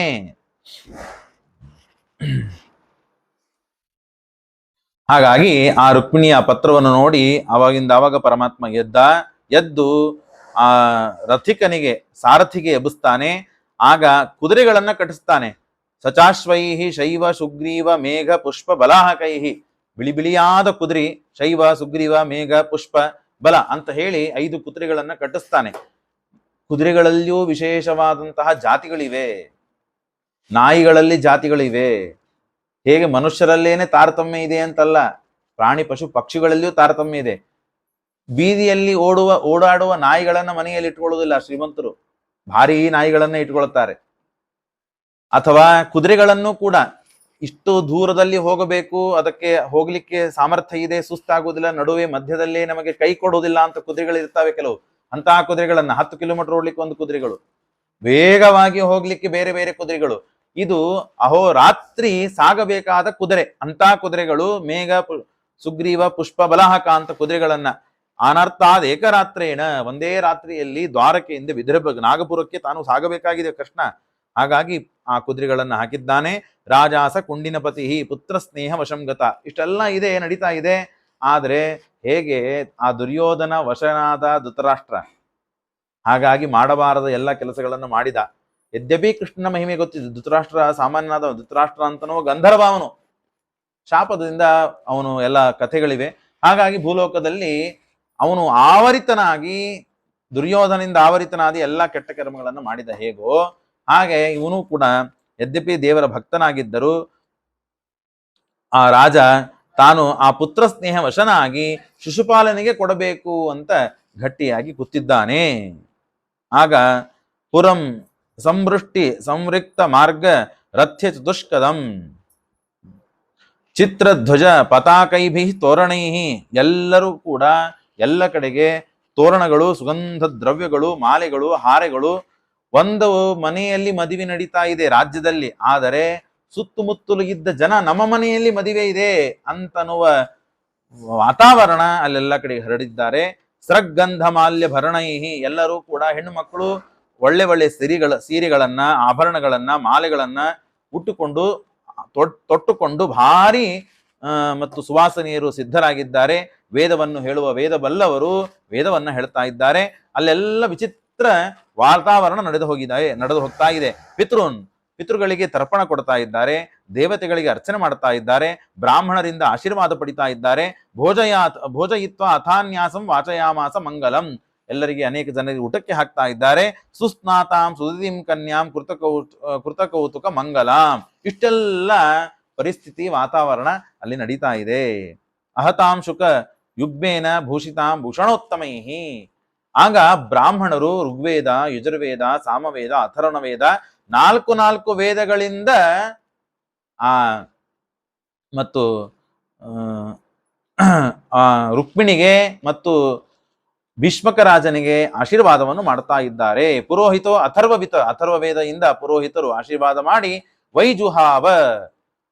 ವೈಜುಹಾವ ಗ್ರಹಶಾಂತಿಗೆ ನವಗ್ರಹ ಶಾಂತಿಯನ್ನು ಮಾಡಿಕೊಂಡಿದ್ದಾರೆ. ನೋಡ್ರಿ, ವಿವಾಹಕ್ಕಿಂತ ಮುಂಚೆ ನವಗ್ರಹ ಶಾಂತಿ ಆಗಬೇಕು, ದೇವರೂಟ ಆಗಬೇಕು, ಮತ್ತು ಬ್ರಾಹ್ಮಣರಿಂದ ಆಶೀರ್ವಾದ ಸತ್ಕಾರಾದಿಗಳು ಅವರಿಗೆಲ್ಲ ಮಾಡಿ ಅನಂತರದಲ್ಲಿ ಬಂದ ವಿಘ್ನಗಳನ್ನ ಪರಿಹಾರ ಮಾಡಿಕೊಂಡು ಮುಂದೆ ಸಾಗಬೇಕು ಅಂತ ಇದೆ. ತಾನು ಕೂಡ ರುಕ್ಮಿಣಿ ದೇವಿ ತಾನು ಮಾಡಿಕೊಂಡಿದ್ದಾಳೆ. ಹಿರಣ್ಯ ವಿವಾಹ ಮಾಡಿಕೊಳ್ಳಬೇಕಾದದ್ದು, ಪ್ರಸಿದ್ಧಿ ಬಂದದ್ದು ಶಿಶುಪಾಲ, ಆದ್ರೆ ಒಳಗಡೆ ಇದ್ದದ್ದು ಕೃಷ್ಣ, ಅವನು ವಿವಾಹ ಆಗಬೇಕು ಅಂತ ಹೇಳಿ ಹಿರಣ್ಯ ರೂಪ ವಾಸಾಂಸಿ, ಹಿರಣ್ಯ ದಾನಗಳನ್ನ ಕೊಟ್ಟಿದ್ದಾಳೆ, ತಿಲ ದಾನವನ್ನು ಕೊಟ್ಟಿದ್ದಾಳೆ, ಗುಡ ಅಂದ್ರೆ ಬೆಲ್ಲ, ಮಿಶ್ರಿತಾನಿ, ಪ್ರಾದಾಧ್ಯೇನುಶ್ಚ ಆಕಳುಗಳನ್ನ ದಾನ ಕೊಟ್ಟಿದ್ದಾಳೆ ಬ್ರಾಹ್ಮಣರಿಗೆ. ರಾಜ ವಿಧಿವಿಧಾಂಬರಹ, ಏನೇನು ಮದುವೆ ಕಾಲಕ್ಕೆ ಮಾಡಬೇಕಂತಿದೆಯೋ ಅದನ್ನೆಲ್ಲ ಮಾಡಿಸಿದ್ದಾರೆ. ಏವಂ ಚೇದಿಪತಿ ರಾಜ, ಅವ ಇಷ್ಟೆಲ್ಲ ಆಗಿದೆ. ಆಗ ಎಲ್ಲರೂ ಕೂಡ ಮಾತನಾಡಿಕೊಂಡಿದ್ದಾರೆ. ಏನಂತಂದ್ರೆ, ಕೃಷ್ಣ ಇಲ್ಲಿ ಬಂದ ಅಂತಂದ್ರೆ ಅವನಿಗೆ ಯಾವ ಮತ್ತೆ ರೂಮುಗಳು ಇರಬಾರದು, ಮನೆಗಳು ಇರಬಾರದು, ಎಲ್ಲ ಅವನಿಗೆ ನಮ್ಮ ಜನನೇ ತುಂಬಿ ಫುಲ್ ಆಗಿದೆ ಅಂತ ಹೇಳಿ ಅವನಿಗೆ ಹೊರಗೆ ಕಳಿಸ್ಬಿಡ್ಬೇಕು ನಾವು. ಹೇಗೆ ಸ್ವಯಂವರ ಕಾಲದಲ್ಲಿ ನಾವು ಕೇಳಿದೀವಲ್ಲ, ಹಾಗೆ ಮಾಡ್ಬೇಕು. ಬಾಕ್ಷ್ಯೋದ್ಯಾನೆ ಕುಂಡಿನಪುರದ ಹೊರಗಡೆನೆ ಅವನಿಗೆ ಒಂದು ಮನೆ ಇಟ್ಬಿಡೋಣ. ಅಂದ್ರೆ ಈ ಸೇವಕರು, ಕೆಲಸಗಾರರು ಊರಿನ ಹೊರಗಡೆ ಊರನ್ನ ಕಾಯ್ಲಿಕ್ಕೆ ಹೊರಗೆ ಹೇಗೆ ವಾಚ್ಮನ್ ತರ ಇಡ್ತಾರಲ್ಲ, ಆ ರೂಮ್ ಅವನಿಗೆ ಕೊಟ್ಬಿಡೋಣ. ಇಲ್ಲಿ ಯಾವುದು ಅವನಿಗೆ ಕೊಡೋದು ಬೇಡ, ದೂರದಲ್ಲಿ ಇಟ್ಬಿಡೋಣ ಅವನನ್ನ. ತತ್ರ ಸಾಲ್ವೋ ಜರಾಸಂದಃ ದಂತವಕ್ರ ವಿದೂರತಃ, ಸಾಲ್ವ ಇದ್ದಾನೆ, ಜರಾಸಂಧ ಇದ್ದಾನೆ, ದಂತವಕ್ರ ಇದ್ದಾನೆ, ಮತ್ತು ಆಗಾಮ ಚೈದ್ಯಪ ಚೈದ್ಯರ ಪಕ್ಷಿಯರು ಮತ್ತು ಪೌಂಡ್ರಕ ವಾಸುದೇವ ಎಲ್ಲರೂ ಇದ್ದಾರೆ. ಕೃಷ್ಣ ಒಬ್ಬನೇ ಅವರೆಲ್ಲ ಮಧ್ಯದಲ್ಲಿ. ಇವರೆಲ್ಲ ಕೃಷ್ಣನ ದ್ವೇಷಗಳೇ, ಕೃಷ್ಣನ ದ್ವೇಷ ಮಾಡ್ತಾ ಇದ್ದಾರೆ. ಯತ್ತಾಹ ಕನ್ಯಾಂ ಚೈದ್ಯಾಯ ಸುಧಾದಿತ್ವಂ ಯೋತ್ಸಾಮ ಸಂಗತಸ್ತೇನ, ಕೃಷ್ಣ ಅಲ್ಲಿ ಬಂದಿದ್ದಾನೆ. ಕೃಷ್ಣ ಬಂದರೆ ಆ ಜಗ್ಮು ಭುಭುಜಾ ಸರ್ವೇಹೇ, ಆವಾಗ ಕೃಷ್ಣನ್ ಹೇಳಿದ್ರು, ಎಲ್ಲ ಇಲ್ಲಿ ರೂಮುಗಳು, ಮನೆಗಳು ತುಂಬಿ ಹೋಗಿವೆ, ನಿನಗೆ ಇರುವುದಾದ್ರೆ ನೀನು ಹೊರಗಡೆ ಇರಬೇಕು, ಇಲ್ಲಿ ಇರುವಂತೆ ಇಲ್ಲ, ನೀನು ಜಾಗನೇ ಇಲ್ಲ, ನೀನು ಮೊದ್ಲೇ ಬರ್ತಿ ಅಂತ ಹೇಳಿದ್ರೆ ನಾನು ಹೆಸರಲ್ಲಿ ಬುಕ್ ಮಾಡಿರ್ತಿದ್ದೆ, ಎಲ್ಲ ಬುಕ್ ಆಗೋಗಿದೆ, ನೀನು ಮತ್ತೆ ಕ್ಷಮಿಸ್ಬೇಕು ಅಂತ ಹೇಳಿ ತಾನು ಭಾತೃಸ್ನೇಹ ಪರಿತಃ ಕೊಂಡಿನಂ ಪ್ರಾಗಾತ್ ಗಜಾಶ್ವ ರಥಪತ್ತಿಬಿಹಿ ಅವನನ್ನು ಹೊರಗೆ ಕಳಿಸ್ಬಿಡ್ತಾರೆ. ಅಹೋ ತ್ರಿರಾತ್ರಾಂ ಅಂತರ್ಹ ಅಲ್ಪಮೇಧಸಃ ನಾಗಚ್ಛಂತಿ ಅರವಿಂದಾಕ್ಷ ನಾಹಂ. ಆದರೆ ರುಕ್ಮಿಣಿ ದೇವಿ ಪತ್ರವನ್ನು ಬರೆದು ಕಳಿಸಿದ್ದಾಳೆ. ಆಕೆಗೆ ಚಿಂತಿ, ಕೃಷ್ಣನಿಗೆ ಕೊಟ್ಟು ಕಳಿಸು ಅಂತ, ಕೃಷ್ಣನಿಗೆ ಇದನ್ನ ಕೊಟ್ಟು ಬಾ ಅಂತ ನಾನು ಆ ಬ್ರಾಹ್ಮಣನಿಗೆ ಕೊಟ್ಟು ಕಳಿಸಿದ್ದೇನೆ. ಕೃಷ್ಣ ಅಂದ್ರೆ ಯಾ ಕೃಷ್ಣ ಅಂತ ತಿಳ್ಕೊಂಡಿದ್ದಾಳ ಏನೋ, ಅವನು ಬ್ರಾಹ್ಮಣ, ಹುಬ್ಳಿ ಕೃಷ್ಣನೋ, ಧಾರವಾಡ ಕೃಷ್ಣನೋ, ಬೆಂಗಳೂರು ಕೃಷ್ಣನೋ, ಯಾ ಕೃಷ್ಣ ಅಂತ ಹೇಗೆ ಗೊತ್ತು ಮಾಡ್ಕೊಂಡಿದ್ದಾನೇನೋ ಅವನು. ಈ ಪಾಪ ಯಾರಿಗೋ ಕೊಟ್ಟು ಬಿಟ್ಟಿದ್ದಾನೋ ಪತ್ರವನ್ನ. ನಾನು ಹೇಳಿದ್ದು ದ್ವಾರಕಾ ಕೃಷ್ಣನಿಗೆ, ಇವನು ಕೊಟ್ಟಿದ್ದು ಯಾವ ಕೃಷ್ಣನ್ ಕೊಟ್ಟಿದ್ದಾಳೋ, ಕೊಟ್ರೆ ಪರಮಾತ್ಮ ಅದನ್ನು ನೋಡಿ ಓಡಿ ಬರ್ತಿದ್ದ. ಇನ್ನು ಬಂದಿಲ್ಲ ಅಂತಂದ್ರೆ ಪತ್ರ ಮುಟ್ಟಿಲ್ಲ ಅಂತ ಅರ್ಥ, ಸಂದೇಶ ಗೊತ್ತಾಗಿಲ್ಲ ಅವನಿಗೆ ಅಂತ ಹೇಳಿ, ಅಪಿ ಮಯ್ಯ ಅನವದ್ಯಾತ್ಮ ದೃಷ್ಟ ಕಿಂಚಿತ್ ಜುಗುಪ್ಸಿತಂ ಮತ್ಪಾಣಿ ಗ್ರಹಣೇ ನೂನಂ ನಯಾತಿ, ಈ ಕೃತೋದ್ಯಮ, ನನ್ನ ಕೈಯನ್ನ ಹಿಡಿಲಿಕ್ಕೆ ಕೃಷ್ಣ ಬಂದಿಲ್ಲಲ್ಲ ಇನ್ನ ಅಂತ ಹೇಳಿ, ದುರ್ಗಯಾ ಚ ಮೇ ಭಾತ ನಾಕುಲೋ ಜಗದೀಶ್ವರ, ನಾನು ಪಾರ್ವತಿ ದೇವಿ ಪೂಜಾ ಸರಿ ಮಾಡಲಿಲ್ಲ ಅಂತ ಕಾಣ್ತದೆ, ದೇವಿಯ ಆರಾಧನೆ ಸರಿ ಮಾಡಿಲ್ಲ ಅಂತ ಅನಿಸ್ತದೆ. ಹಾಗಾಗಿ ಅಕಿ ನನ್ನ ಮೇಲೆ ಸಿಟ್ಟಿಗೆ ಬಂದಿದ್ದಾಳೆ. ಹಾಗಾಗಿ ಕೃಷ್ಣ ನನಗೆ ಬೇಕು ಅಂತ ನಾನು ಅಪೇಕ್ಷಾ ಪಟ್ಟಾಗ ಆ ಕೃಷ್ಣನನ್ನೇ ನನಗೆ ತಂದು ಕೊಟ್ಟಿಲ್ಲ ಅಂತ ಅನಿಸ್ತದೆ. ಹಾಗಾಗಿ ದೇವಿ ವಾ ಮುಕುರಿ ಗೌರಿ ರುದ್ರಾಣಿ, ರುದ್ರದೇವರ ಹೆಂಡತಿ ಗಿರಿಜಾ, ಆಕಿ ಸಿಟ್ಟಿಗೆ ಬಂದಿದ್ದಾಳೇನೋ ಅಂತ ಏನೇನೋ ವಿಚಾರ ಮಾಡ್ತಾ ಇದ್ದಾಳೆ. ಮನುಷ್ಯನಿಗೆ ಕೆಲಸ ಆಗಬೇಕು ಅಂತ ಇದ್ದಾಗ, ಕೆಲಸ ಮಾಡ್ಲಿಕ್ಕೆ ಪ್ರಯತ್ನ ಪಟ್ಟಾಗ, ಕೆಲಸ ಸ್ವಲ್ಪ ವಿಳಂಬವಾದಾಗ ಮನುಷ್ಯ ಹೇಗೆ ಚಿಂತಾಗ್ರಸ್ತನಾಗ್ತಾನೋ ಆ ಚಿಂತೆಯನ್ನ ಮುಖದಲ್ಲಿ ಮನುಷ್ಯ ತೋರುವಂತೆ ತಾನು ತೋರಿಸ್ತಾ ಇದ್ದಾಳೆ. ಆದ್ರೆ ಸರ್ವಥಾ ಎಲ್ಲ ಗೊತ್ತಿದೆ, ಆದರೂ ಕೂಡ ಇಷ್ಟ ಆಗ್ತಾ ಇದೆ. ಕೃಷ್ಣ ಕಳಿಸಿದ, ಬ್ರಾಹ್ಮಣ ನೀನು ಹೋಗು. ಬರ್ತಾನೆ ಆ ಬ್ರಾಹ್ಮಣನನ್ನು ಹಾಕಿಕೊಂಡು ಬಂದ್ಬಿಟ್ಟಿರ್ತಾನೆ ಕೃಷ್ಣ. ಇವ ಆ ಕುದುರೆ ಮೇಲೆ ಬಂದ ಅಂದ್ರೆ ಮದುವೆ ಮುಗಿದ ಮೇಲೆ ಇವನು ಬರ್ತಾನೆ, ಅಷ್ಟು ಸಮಯ ಕಾಯ್ಲಿಕ್ಕೆ ಆಗೋದಿಲ್ಲ ಅಂತ ತನ್ನ ರಥದಲ್ಲೇನೆ ಆ ಕೃಷ್ಣ ಆ ಬ್ರಾಹ್ಮಣನ ಹಾಕಿಕೊಂಡು ಹೋಗು, ನೀನು ಕೃಷ್ಣ ರುಕ್ಮಿಣಿ ದೇವಿಗೆ ನಾನು ಬಂದಿದ್ದೇನೆ ಅಂತನ್ನುವ ವಾರ್ತೆ ಸುದ್ದಿಗಳನ್ನ ನೀನು ತಿಳಿಸು ಅಂದಾಗ ಸರಿ ಆಗ್ಲಿ ಅಂತ. ಅಷ್ಟ್ರ ಮಧ್ಯದಲ್ಲೇನೆ ವಾಮ ಊರು ಭುಜೋ ನೇತ್ರಂ, ವಾಮ ಎಡಭಾಗದಲ್ಲಿ ಇದ್ದ ಉರು ತೊಡೆ ಹಾರ್ತಾ ಇದೆ, ಕಣ್ಣುಗಳು ಹಾರ್ತಾ ಇದೆ, ಭುಜ ಹಾರ್ತಾ ಇದೆ ರುಕ್ಮಿಣಿ ದೇವಿಗೆ. ಬಲಭಾಗಕ್ಕೆ ಪುರುಷರಿಗೆ ಆದರೆ ಶುಭಶಕುನ, ಎಡಭಾಗಕ್ಕೆ ಆದರೆ ಹೆಣ್ಣು ಮಕ್ಕಳಿಗೆ ಶುಭಶಕುನ. ಹಾಗಾಗಿ ಕೃಷ್ಣ ಬಂದಿದ್ದಾನೆ ಅಂತ ಅನಿಸ್ತದೆ ಅಂತ ತಾನು ಶುಭಶಕುನವನ್ನ ವಿಚಾರ ಮಾಡಿದಳು. ನೇತ್ರಂ ಅಸ್ಪರ ಪ್ರಿಯಭಾಷಣಿ, ಅಷ್ಟರೊಳಗೆ ಅವ ಕೃಷ್ಣ ಕಳಿಸಿದ ಆ ಬ್ರಾಹ್ಮಣನು ಬಂದಿದ್ದಾನೆ. ಬಂದಾಗ ಜೋರಾಗಿ ಒದರಿ, ಅಲ್ಲಿ ರುಕ್ಮಿಣಿ ಇರ್ತಾಳೆ, ಇವನು ಇಲ್ಲಿರ್ತಾನೆ, ಕೃಷ್ಣ ಬಂದಿದ್ದಾನೆ ಅಂತ ಒದರಿ ಹೇಳಿಲ್ಲ, ಕೇವಲ ಮಂದಸ್ಮಿತ ಮುಗುಳ್ನಗೆಯನ್ನ ನಕ್ಕಿಬಿಟ್ಟ. ಆಗ ತಾನು ಅನ್ಕೊಂಡ್ಲು, ಬಹಳ ಖುಷಿ ಆಯ್ತು. ಆ ಖುಷಿಯನ್ನ ಕೆಲವು ಸಂತೋಷಗಳು ಹೊರಗೆ ತೋರಿಸಿಕೊಳ್ಳದೇ ಇದ್ದ ಸಂತೋಷಗಳಿರ್ತದೆ, ಹುಚ್ಚರಂತೆ ಅದನ್ನು ತೋರಿಸ್ಕೊಂಡು ಬಿಡಬಾರದು, ಕೆಲಸ ಕೆಟ್ಟ ಹೋಗ್ಬಿಡುತ್ತೆ. ಹಾಗಾಗಿ ರುಕ್ಮಿಣಿ ಆ ವಿವೇಕವನ್ನ ಇಟ್ಕೊಂಡಿದ್ಲು. ಹಾಗಾಗಿ ಸಂತೋಷವಾದದ್ದು ಮನಸ್ಸಿನಲ್ಲೇನೆ ತಾನು ಅನುಭವಿಸಿದ್ಲು, ಹೊರತು ಹೊರಗೆ ತೋರಿಸ್ಲಿಲ್ಲ. ಸಾತಂ ಪ್ರಕೃಷ್ಟ ವದನಂ ಅವ್ಯಮಾತ್ಮ ಗತಿಂ ಸತಿ ಆಲಕ್ಷ್ಯ ಲಕ್ಷಣಾಭಿಜ್ಞ. ಆಗ ಅಂತಃಪುರೀಂ ದೇವಿಂ ರಾಜಪುತ್ರೀಂ ದದರ್ಶಃ. ಆಗ ನಪಶ್ಯತಿ ಬ್ರಾಹ್ಮಣಾಯ ಪ್ರಿಯಮನ್ಯಂ ನನಾಮಸಃ. ಆಗ ಆ ಕಡೆ ಈ ಕಡೆ ನೋಡಿದ್ಲು ರುಕ್ಮಿಣಿ, ಇಂಥ ಒಳ್ಳೆಯ ಸುದ್ದಿಯನ್ನ ತನ್ನ ಹೇಳಿದ್ದನ್ನ ಮಾಡಿದ್ದಾನೆ ಅಂದ್ಮೇಲೆ ಬ್ರಾಹ್ಮಣನಿಗೆ ಏನಾದ್ರೂ ಕೊಡಬೇಕು, ಸರ ಆಭರಣಗಳನ್ನ ಏನಾದ್ರು ಕೊಡಬೇಕು ಅಂತ ನೋಡಿದ್ರೆ ಏನೂ ಇದ್ದಿದ್ದಿಲ್ಲ. ಹಾಗಾಗಿ ಅಲ್ಲಿಂದೇ ದೂರಿಂದ ನಮಸ್ಕಾರ ಮಾಡಿಬಿಟ್ಲು. ಆ ಬ್ರಾಹ್ಮಣನು ಹಾಗೆ ಹೋಗಿದ್ದಾನೆ, ಸಂತೋಷ ಪಟ್ಟಿದ್ದಾನೆ. ಬ್ರಾಹ್ಮಣ ಆಶೀರ್ವಾದ ಮಾಡಿದ್ದಾನೆ. ರುಕ್ಮಿಣಿ ದೇವಿಯು ಕೂಡ ಬಹಳ ಸಂತೋಷ ಪಟ್ಟಿದ್ದಾಳೆ. ಇಷ್ಟಾಯ್ತು. ಇಷ್ಟಾದಾಗ ಕೃಷ್ಣ ಮಾಗತಮ ಆಕರ್ಣ್ಯಂ, ಎಲ್ಲರಿಗೆ ಕೃಷ್ಣ ಬಂದಿದ್ದಾನೆ ಅಂತ ಸುದ್ದಿ. ಕೃಷ್ಣನನ್ನು ನೋಡಬೇಕು ಅಂತ ವಿದರ್ಭದಲ್ಲಿ ಇದ್ದಂತಹ ನಾಗರಿಕರು, ಪುರವಾಸಿಗಳು ಏನಂತಿದ್ರು, ಅವರೆಲ್ಲರೂ ನೋಡಬೇಕು ಕೃಷ್ಣನನ್ನ ಅಂತ ತಾವು ಆತುರದಿಂದ ಕಾಯ್ತಿದ್ದಾರೆ. ಆದ್ರೆ ಕೃಷ್ಣನನ್ನ ಹೊರಗಡೆ ಇಟ್ಬಿಟ್ಟಿದ್ದಾರೆ. ಊರು ಹೊರಗಡೆ ಕೃಷ್ಣ ಇದ್ದಾನೆ. ಊರೊಳಗೆ ಹೊರಗಿಟ್ರೇನಾಯ್ತು, ಒಳಗೆ ಪ್ರವೇಶ ಮಾಡಬಾರ್ದು ಅಂತ ಇದೆಯಾ ನಿಯಮ ಅಂತ ದೇವರು ಕೃಷ್ಣ ಆರಾಮಾಗಿ ಪುರದಲ್ಲಿ ಪ್ರವೇಶ ಮಾಡಿ ಬಂದ. ಆಗ ಮಹಡಿ ಮೇಲೆ ನಿಂತಹ ಜನ, ಟೆರಸ್ ಮೇಲೆ, ಬಾಲ್ಕನಿ ಮೇಲೆ, ಆಯಾ ಫಸ್ಟ್ ಫ್ಲೋರ್ ಸೆಕೆಂಡ್ ಫ್ಲೋರ್ ಅಂತ ಏನೇನುಗಳು ಇದ್ವೋ ಆ ಎಲ್ಲ ಮಹಡಿ ಮೇಲೆ ನಿಂತ ಜನ, ರಥೋತ್ಸವಕ್ಕೆ ಹೇಗೆ ಜನ ಕಿಕ್ಕಿರಿಸಿರ್ತದೆ, ತುಂಬಿ ತುಳುಕ್ತಿರ್ತದೆ, ಹಾಗೆ ಕೃಷ್ಣನ್ ನೋಡಬೇಕು ಅಂತ ಹೇಳಿ ಜನ ಓಡಿ ಓಡಿ ಓಡಿ ಬಂದಿದೆ. ಆ ಕೃಷ್ಣನ್ ನೋಡ್ಬೇಕು ಏನಿಲ್ಲ, ಅವನೇನ್ ನಿಮಗೆ ದಕ್ಷಿಣೆ ಕೊಡೋದಿಲ್ಲ, ಪಗಾರ ಕೊಡೋದಿಲ್ಲ, ಊಟಕ್ಕೆ ಹಾಕೋದಿಲ್ಲ, ಆದ್ರೆ ಕೃಷ್ಣನ್ ನೋಡಿ ಸಂತೋಷ ಹೊಟ್ಟಿ ತುಂಬಿಸೋದು ಅಂತ ಎಷ್ಟೋ ದಿನಗಳಿಂದ ಕಾಯ್ತಾ ಇದ್ರು. ಆಗತ್ಯ ನೇತ್ರಾಂಜಲಿ ಬಿಹಿ, ಕಣ್ಣಿನಲ್ಲಿ ಎಲ್ಲರಿಗೆ ನೀರು ತುಂಬಿದೆ. ಅಂತ ಕೃಷ್ಣನ ರೂಪ ಲಾವಣ್ಯ, ಅದು ನೋಡಿದ್ರೆ ಸಂತೋಷವಾಗಬೇಕು.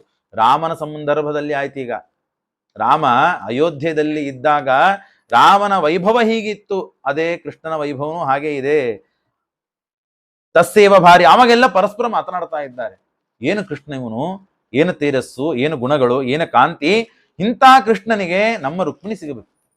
ಅದು ಬಿಟ್ಟು ಅರಿಷ್ಟ ಸೊಂಡಿ ಇದ್ದವನು ಶಿಶುಪಾಲ, ಕೆಟ್ಟು ಗುಣಗಳು ಇವೆ ಅಂತ ಶಿಶುಪಾಲನಿಗೆ ನನ್ನ ರುಕ್ಮಿಣಿಯನ್ನು, ನಮ್ಮ ಊರಿನ ಹೆಣ್ಣು ಮಗಳು ರುಕ್ಮಿಣಿ ಅಂತವಳು ಕೊಡ್ತಾನೆ ಅಂತಂದ್ರೆ ಹೇಗೆ ಮನಸ್ಸು ಮಾಡಿದ್ದಾರೆ ಇವರು ಅಂತ ಹೇಳಿ ಪರಸ್ಪರ ವಾರ್ತೆ ಮಾತುಗಳು ನಡೀತಾ ಇದೆ. ಅಸ್ಸೇವ ಭಾರ್ಯ ಭವಿತುಂ ರುಕ್ಮಿಣಿ ನಾಪರ.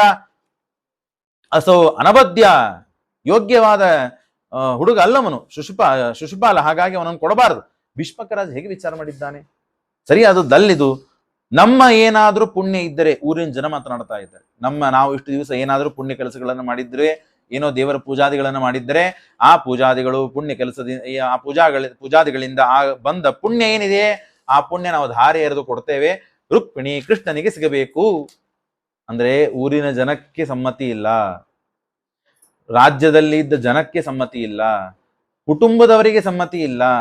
ಸಮ್ಮತಿ ಇದ್ದವನಿಗೆ ಮಾತ್ರ ಯಾರು ಅಂದ್ರೆ ರುಕ್ಮಿಗೆ ಮಾತ್ರ, ರುಕ್ಮಿಣಿಯ ಅಣ್ಣ ರುಕ್ಮಿ, ಅವನಿಗೆ ಮಾತ್ರ ಸಮ್ಮತಿ ಇದೆ ರುಕ್ಮಿಣಿಯನ್ನ ಕೊಟ್ಟು ಕೃಷ್ಣನಿಗೆ, ಶಿಶುಪಾಲನಿಗೆ ಕೊಟ್ಟು ಮದುವೆ ಮಾಡಬೇಕು ಅಂತ. ಯಾರಿಗೂ ಸಮ್ಮತಿ ಇಲ್ಲ. ಜನ ಅಂತಿದ್ದಾರೆ, ಪದ್ಭ್ಯಾಂ ವಿನಿರ್ಯತೋ ದ್ರಷ್ಟುಂ ಭವನ್ಯ ಪಾದಪಲ್ಲವಂ. ಆಗ ರುಕ್ಮಿಣಿ ನಿಧಾನವಾಗಿ ತಾನು ಬರ್ತಾ ಇದ್ದಾಳೆ. ಎಲ್ಲಿಗೆ? ಊರಿನಿಂದ ಹೊರಗಡೆ ಬಂದು ಆ ಪಾರ್ವತಿ ಮತ್ತು ರುದ್ರದೇವರ ಆಶೀರ್ವಾದ ಪಡಿಬೇಕು, ಇಂದ್ರಾಯಣಿಯರ ಆಶೀರ್ವಾದ, ಪೂಜೆಗಳನ್ನ ಮಾಡಿ ಆಶೀರ್ವಾದವನ್ನು ಪಡಿಬೇಕು ಅಂತ ಹೇಳಿ ತಾನು ಹೊರಗಡೆ ಬರ್ತಾ ಇದ್ದಾಳೆ. ಭವನ್ಯಾಹ ಪಾದಪಲ್ಲವಂ, ನಾನು ಸಚಾನು ಅನುಧ್ಯಾಯಂತಿ ಸಮ್ಯಕ್ ಮುಕುಂದ ಚರಣಾಂಬುಜಂ. ಹೊರಗೆ ಬರ್ತಾ ಇದ್ದಾಳೆ. ಬರಬೇಕಾದಾಗ ಮೃದಂಗ, ಶಂಖ, ಪಣವ, ತುರ್ಯ, ಭೇದ, ಮೃದಂಗದ ನಾದ ನಡೀತಾ ಇದೆ, ಶಂಖಧ್ವನಿ ಮಾಡ್ತಾ ಇದ್ದಾರೆ, ಪಣವ, ತುರ್ಯ, ಭೇರಿ ಇವುಗಳನ್ನೆಲ್ಲ ಬಾರಿಸ್ತಾ ಭಾರಿ ಸುಗಂಧ ದ್ರವ್ಯಗಳನ್ನ, ಪೂಜೆಗೆ ಬೇಕಾದಂತಹ ಎಲ್ಲ ಸಾಮಾನುಗಳನ್ನ ಗಾಯಂತಹ, ಹಾಡಾಡ್ತಾ, ಸ್ತುವಂತ್ಯ ಸ್ತೋತ್ರ ಮಾಡ್ತಾ, ಆಮೇಲೆ ವಾದ್ಯಂತಹ ವಾದವನ್ನು ಮಾಡ್ತಾ, ಸ್ತೋತ್ರ ಮಾಡ್ತಾ, ಗೀತೆಗಳನ್ನ ಹೇಳ್ತಾ ತಾವು ಆ ದೇವಿಯ ಪೂಜೆಗಾಗಿ ಹೊರಟಿದ್ದಾರೆ. ಆಸಾಧ್ಯ ದೇವ ಸದನಂ, ಇಷ್ಟು ನಡೀತಾ ಇದೆ ವೈಭವ. ಅಲ್ಲಿ ಕೃಷ್ಣನ ವೈಭವ ನಡೀತಾ ಇದೆ. ಈ ಕಡೆಗೆಲ್ಲ ಕೂತು ತಾವು ವಿಚಾರ ಮಾಡುವ ನಡೀತಾ ಇದೆ. ಆಸನಂ ದೇವಿ ಸದನಂ ಧೌತ ಪಾದ ಕರಾಂಬುಜ. ನೋಡ್ರಿ, ದೇವರ ಗುಡಿ ಬಂತು. ದೇವರ ಗುಡಿ ಬಂದ ತಕ್ಷಣ ತಾನು ಅಲ್ಲಿಂದ ಆಸನದಿಂದ, ರಥದಿಂದ ತಳಗಡೆ ಇಳಿದು ನಡೀತಾ ಬಂದು ಆ ದೇವರ ಗುಡಿ ಪ್ರವೇಶ ಮಾಡೋಕ್ಕಿಂತ ಮುಂಚೆ ಕೈ ಕಾಲುಗಳನ್ನ ತೊಳೆದುಕೊಳ್ಳುತ್ತಾಳೆ. ಕೈ ಕಾಲುಗಳನ್ನ ಶುದ್ಧ ಮಾಡಿಕೊಂಡು ತೊಳೆದುಕೊಂಡು ತಾನು ಉಪವಿಶ್ಯ ಶುಚಿಸ್ಮಾತ, ಈಗ ನಾನು ಶುದ್ಧಳಾಗಿದ್ದೇನೆ ಅಂತ ಅಲ್ಲಿಂದ ಪ್ರವಿಶ್ಯ ಅಂಬಿಕಾ ಕಾಂತಿಂ ತಾಂ ಪ್ರವೇಶ ಪ್ರಯಾಸಮಂ ಬಾಲಾಂ ವಿಧಿತ್ವ ಭಗಿನಿಂ. ಆಗ ತಾನು ಒಳಗಡೆ ಹೋಗಿ ಅದ್ಬಿಹಿ, ನೀರಿನಿಂದ, ಗಂಧದಿಂದ, ಅಕ್ಷತೆಯಿಂದ, ಧೂಪ, ವಾಸ, ಬಟ್ಟೆಯಿಂದ ಮತ್ತು ಮಾಲೆಗಳಿಂದ ಎಲ್ಲದರಿಂದಲೂ ತಾನು ಪೂಜೆ ಮಾಡಿ ಅಲಂಕಾರ ಮಾಡ್ತಾಳೆ ಆ ಪಾರ್ವತಿ ಮತ್ತು ರುದ್ರದೇವರಿಗೆ, ಇಂದ್ರ ಮತ್ತು ಇಂದ್ರಾಣಿಗಳಿಗೆ. ನಾನೋಪಹಾರ ಬಲಿಬಿಹಿ ಪ್ರದೀಪ ಬಲಿಭಿ ಸಮ್ಯಕ. ಇದನ್ನೆಲ್ಲ ಮದುವೆ ಆಗೋಕ್ಕಿಂತ ಮುಂಚೆ ನಮ್ಮ ಕುಲದೇವರಿಗೆ ಹೋಗಿ ಬರಬೇಕು ಅಂತನೂ ಸೂಚನೆ.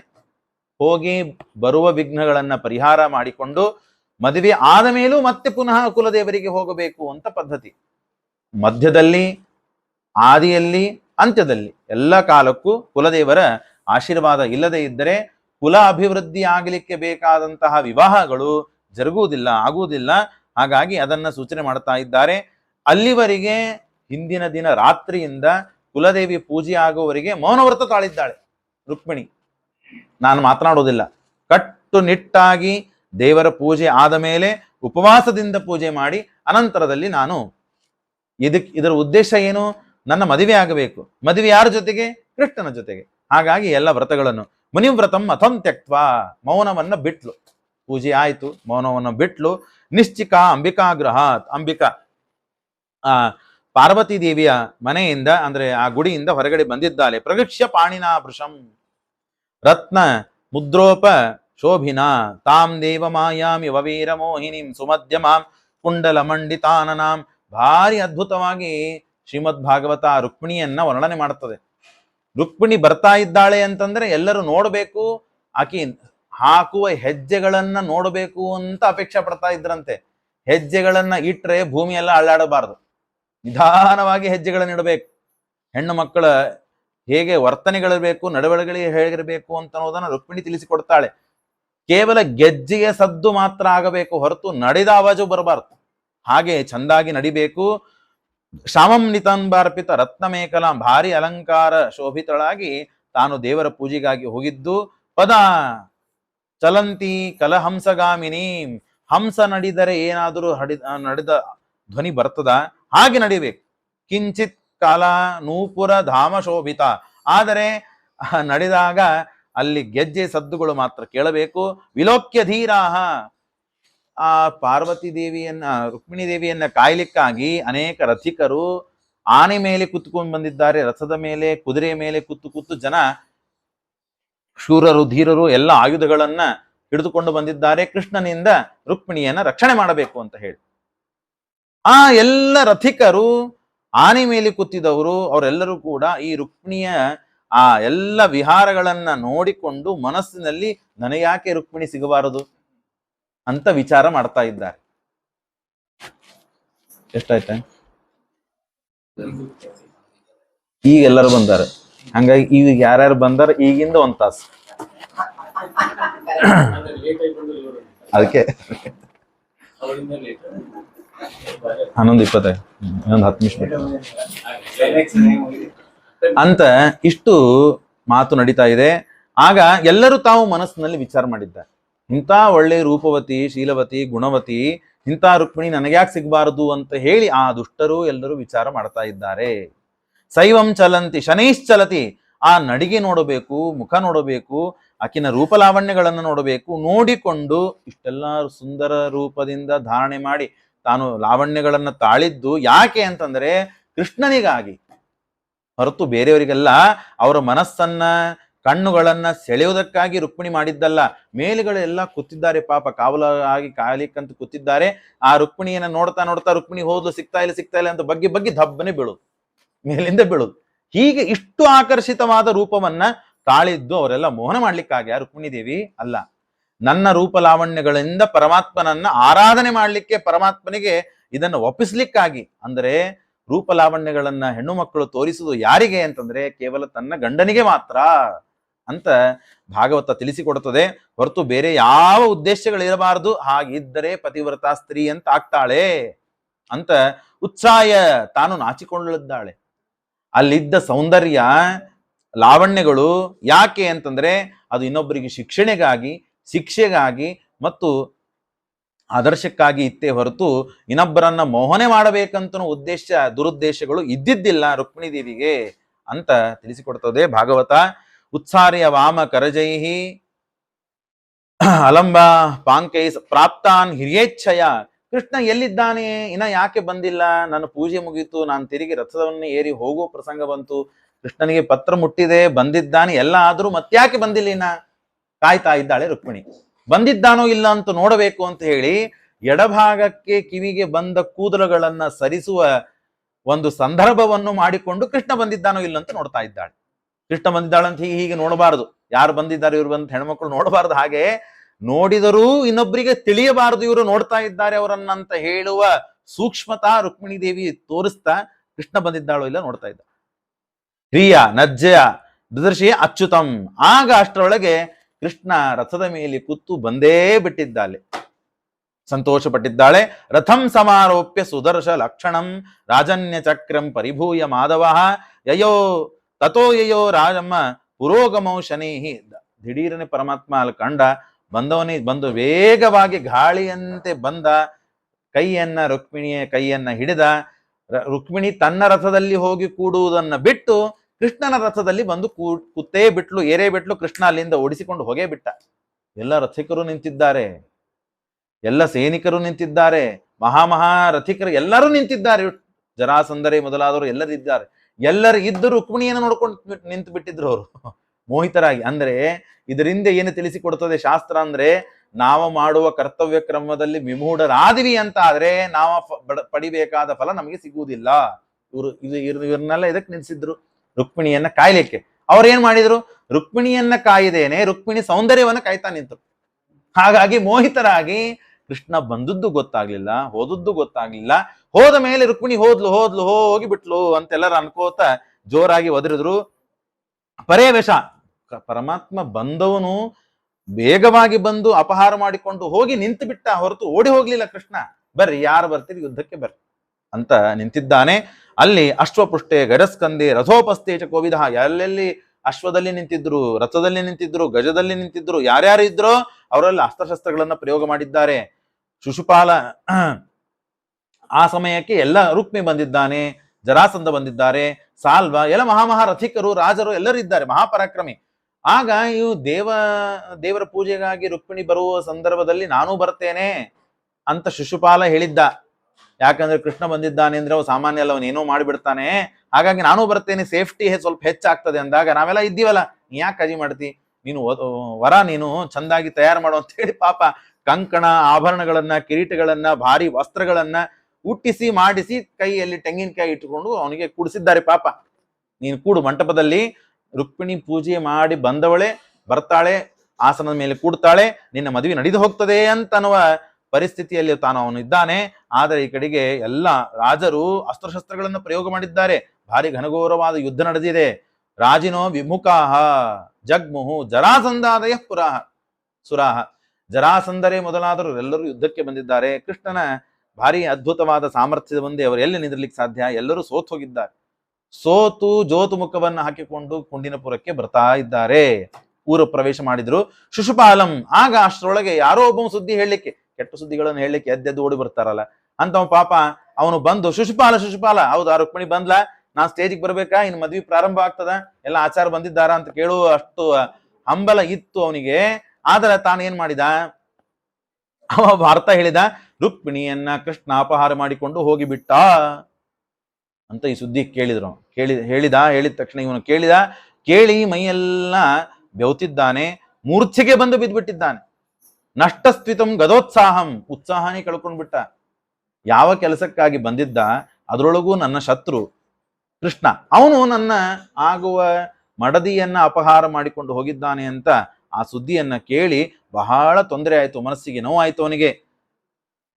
ಆಗ ಇಷ್ಟು ಸಮಸ್ಯೆಯಲ್ಲಿ ಅವರು ಕೂತಾಗ ಶಿಶುಪಾಲನಿಗೆ ಜರಾಸಂಧ ತಾನು ಸಮಾಧಾನ ಮಾಡ್ತಾನೆ. ಭೋ ಪುರುಷ ಶಾರ್ದೂಲ ದೌರ್ ಮನಸ್ಸು ಮಿದಂ ತ್ಯಜ ನ ಪ್ರಿಯೋ ರಾಜನ್ ನಿಷ್ಠಾ ದೇಹೇಶು ದೃಶ್ಯತೆ. ನೋಡಪ್ಪ ಶಿಶುಪಾಲ, ನಿನಗೊಂದು ಮಾತು ಹೇಳ್ತೇನೆ, ನೀನು ಸಾಮಾನ್ಯ ವ್ಯಕ್ತಿ ಅಲ್ಲ, ಆದ್ರೆ ಇವತ್ತು ನಿನ್ನ ಕಡೆ ಲಕ್ ಇಲ್ಲ, ನಿನ್ನ ದೈವ ಸರಿಗಿಲ್ಲ ಅಷ್ಟೇ. ಭಾರಿ ಪರಾಕ್ರಮಿಯು, ನಾವೆಲ್ಲ ಸಾಮಾನ್ಯರಾದ ವ್ಯಕ್ತಿಗಳ ಮಹಾ ಸಂಗ್ರಾಮಗಳಲ್ಲಿ ಜಯಶೀಲರಾಗಿ ಎಲ್ಲ ದುಷ್ಟರನ್ನ ನಾನು ಕೊಂದು ಮೇಲೆ ಬಂದವನು. ಜರಾಸಂಧ ಅಂದ್ರೆ ಸಾಮಾನ್ಯನಲ್ಲ ನಾನು. ಆದರೂ ಕೂಡ ನಾನು 17 ಬಾರಿ ಸರಿಹಿ ಸಪ್ತದಶಾಹಂ 17 ಬಾರಿ ಕೃಷ್ಣನ ಜೊತೆಗೆ ಯುದ್ಧ ಮಾಡಿ ಸೋತಿದ್ದೇನೆ. ನಾಚಿಗೆ ಬಿಟ್ಟು ಹೇಳ್ತಾನೆ ಜರಾಸಂಧ, 17 ಬಾರಿ ಕೃಷ್ಣನ ಜೊತೆಗೆ ಯುದ್ಧ ಮಾಡಿ ಸೋತಿದ್ದೇನೆ ಅಂತ ಹೇಳಿ 18ನೇ ಬಾರಿ ನಾನು ಯುದ್ಧಕ್ಕೆ ತಯಾರಾಗಿಲ್ಲ ಅಂತಿಲ್ಲ, ಈಗೂ ತಯಾರಿದ್ದೇನೆ ನಾನು, ಈಗೀಗ ಸೋತು ಬಂದೆ ಅಂತ ಹೇಳಿ ಜಯ ಸಿಗುವವರೆಗೂ ನಾವು ಸಂಗ್ರಾಮ ಮಾಡಲೇಬೇಕು.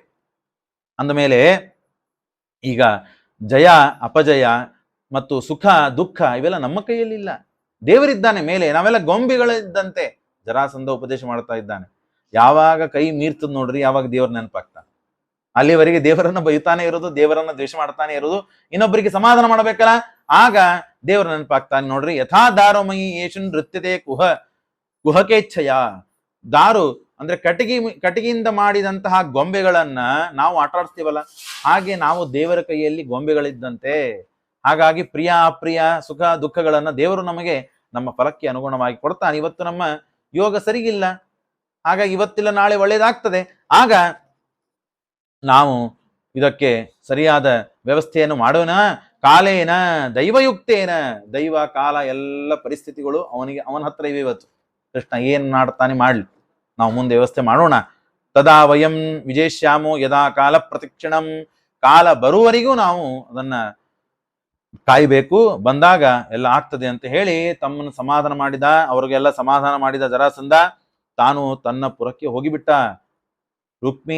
ಶಿಶುಪಾಲನು ಪಾಪ ಏನ್ ಮಾಡ್ಬೇಕು, ಎಲ್ಲರೂ ಆಹೇರಿ ಕೊಡ್ಲಿಕ್ಕೆ ಅಂತ ಹೇಳಿ ಪಾಪ ಸಾಮಾನುಗಳನ್ನು ತಂದಿದ್ದಾರೆ. ಇವನಿಗೆ ಸಾಮಾನು ಆಹೇರಿ, ಮದುವೆನೇ ಆಗಿಲ್ಲ ಅಂದ್ರೆ ಆಹೇರಿ ಕೊಡ್ಬೇಕು. ಎಲ್ಲರೂ ಸಮಾಧಾನ ಮಾಡಿ ಹೋಗ್ಲಿಕ್ಕೆ ಬಂದ್ರು. ಬಹಳ ಅಸಹ್ಯ ಆಯ್ತು, ಅವಮಾನ ಆಯ್ತು ಇವನಿಗೆ. ಇದ್ದ ಮಂದಿಯನ್ನ ಬಿಟ್ಟು ತಾನು ಮನೆಗೆ ಓಡೋಗ್ಬಿಟ್ಟ. ಆಗ ಅಹತ್ವಾ ಸಮರೆ. ಆದ್ರೆ ಇವು ರುಕ್ಮಿಣಿ ಹುಚ್ಚ. ರುಕ್ಮಿಣಿ ಅಣ್ಣ ತಾನೇನ್ ಮಾಡಿದ, ತನಗೆ ಬಹಳ ಅವಮಾನ ಆಯ್ತು. ಕೃಷ್ಣ ಇಂಥ ಕೆಲಸ ಮಾಡಿದ್ನ, ಅವನಿಗೆ ಬಿಡುವುದಿಲ್ಲ ನಾನು, ಅವನು ಕೊಂದೇ ಬರ್ತೇನೆ ನಾನು. ಅಹತ್ವಾ ಸಮರೆ ಕೃಷ್ಣಂ ಅಪ್ರತ್ಯೂಹ ಚ ರುಕ್ಮಿಣೀಂ ಕುಂಡಿನಂ ನ ಪ್ರವಿಶ್ಯಾಮಿ ಸತ್ಯಮೇತದ್ ಬ್ರವಾಮಿ ವಹ.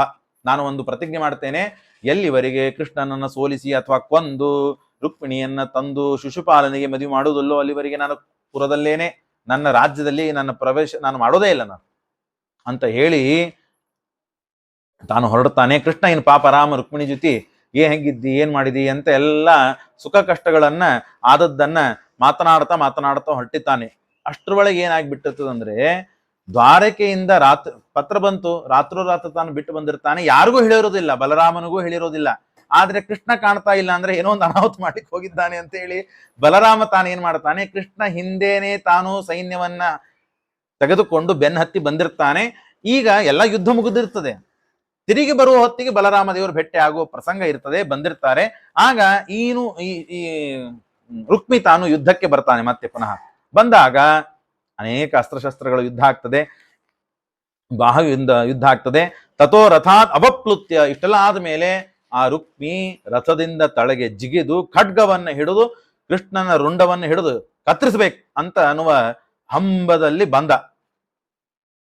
ಬಂದಾಗ ಕೃಷ್ಣ ಅಂತಾನೆ ಬರ್ಲಿ, ಅವನು ಏನ್ ಮಾಡ್ತಾನೆ ನೋಡೋಣ ಅಂತ ಹೇಳಿ ಬಂದಾಗ ತಾನೂ ಕೃಷ್ಣ ತಳಗಿಡಿತಾನೆ, ಅವನ ಚಂದಾಗಿ ಹೊಡಿತಾನೆ. ಹೊಡೆದು ಚಿತ್ವ ಹಸಿನ ಬಾಣಗಳಿಂದ ಆ ಖಡ್ಗವನ್ನ ಮುರಿದು ಹಾಕ್ತಾನೆ. ಕೃಷ್ಣ ಮುರಿದು ಹಾಕಿ ತಿಗ್ಮಂ ರುಕ್ಮಿಣಿ ಹಂತ ಮುದ್ಯತಃ, ಆವಾಗ ಕೈಯಲ್ಲಿ ಒಂದು ಟೊಂಕದಲ್ಲಿ ಒಂದು ಸಣ್ಣದಾದ ಕತ್ತೆ ಇಟ್ಕೊಂಡಿರ್ತಾರೆ, ಅದನ್ನು ತೆಗೆದು ಇನ್ನೇನು ರುಂಡವನ್ನೇ ಹಾರಿಸಬೇಕು ಅಂತ ಕೃಷ್ಣ ಹೊರಟಾಗ ಪತಿತ್ವ ಪಾದಯೋರ್ ಭರ್ತುಹು, ಆಗ ರುಕ್ಮಿಣಿ ತನ್ನ ಭರ್ತುವಾದ ಕೃಷ್ಣನ ಪಾದಕ್ಕೆ ಬಿದ್ದು, ಕರುಣಾಮಯನಾದ ಭಗವಂತನೇ, ನೀನು ಈಗ ಇವನನ್ನ ಬಿಟ್ಟು ಬಿಡು, ಯೋಗೇಶ್ವರ ಅಪ್ರಮೇಯಾತ್ಮನ್ ದೇವದೇವ ಜಗತ್ಪತೆ ನಾಹಂತೋ ಮನಸಿ ಕಲ್ಯಾಣಿ, ಈಗ ಶಕುನ ಶುಭ ವಿವಾಹವನ್ನು ಮಾಡಿಕೊಳ್ಳಬೇಕು ಅಂತ ವಿಚಾರ ಮಾಡಿ ನಾವಿದ್ದಾಗ ಈ ಸಮಯದಲ್ಲಿ ನನ್ನ ಅಣ್ಣನಾಗಿ ಹುಟ್ಟಿದ್ದಾನೆ, ಅವನು ಎಷ್ಟೇ ದುಷ್ಟ ಇರ್ಲಿ ಕ್ಷುದ್ರ ಇರ್ಲಿ, ಅವನು ಹುಟ್ಟಿದ್ದು ನನ್ನ ಅಣ್ಣನಾಗಿ, ಹಾಗಾಗಿ ಈ ಸಮಯದಲ್ಲಿ ಅವನನ್ನ ಕೊಲ್ಲಬೇಡ, ಮುಂದೆ ಕೊಲ್ಲು, ಅಭ್ಯಂತರ ಇಲ್ಲ, ಈ ಸಮಯಕ್ಕೆ ಕೊಲ್ಲೋದು ಲೋಕ ವ್ಯವಹಾರ ನೀತಿಗಳು ಸರಿ ಕಾಣುವುದಿಲ್ಲ, ಹಾಗಾಗಿ ಬಿಟ್ಟು ಬಿಡು ಅಂತಂದ್ರೆ ಪಂಚಚೂಡಿನಂ ಕೃತ್ವ, 5 ಕಡೆಗೆ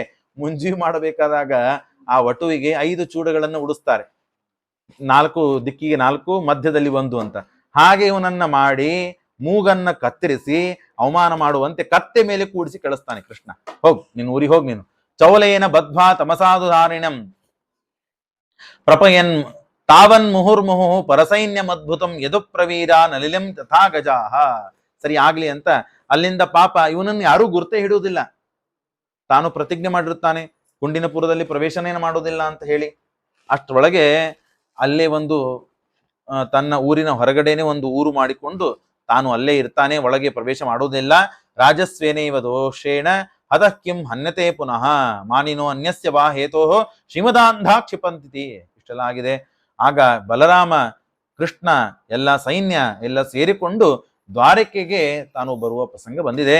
ಆವಾಗ ಪುರಂ ಆನೀಯ ವಿಧಿವತ ಉಪಮೇಹೆ ಕುರುದ್ವಹ, ಎಲ್ಲರೂ ಕೂಡ ದ್ವಾರಕಾದಲ್ಲಿ ಎಲ್ಲ ಕಡೆಗೂ ಮಹೋತ್ಸವ, ಭಾರೀ ವೈಭವದಿಂದ ಕೂಡಿದಂತಹ ಮತ್ತು ವಾತಾವರಣ, ಎಲ್ಲ ಕಡೆಗೆ ಮಹೋತ್ಸವಂ ಋಣಾಂ ಯದುಪುರ್ಯಾಂ, ಆ ಯದುಪುರಿಯಲ್ಲಿ ಗೃಹೇ ಮನೆಗಳಲ್ಲಿ ಮತ್ತು ವಿವಾಹದ ವಾತಾವರಣ, ಎಲ್ಲ ನಮ್ಮ ಮನೆಯಲ್ಲಿ ಮದುವೆ ನಡೀತಾ ಇದೆ ಏನೋ ಅಂತನ್ನುವ ವಾತಾವರಣ, ಸುದ್ದಿ ಪ್ರತಿ ಮನೆಗಳು ಇದೆ.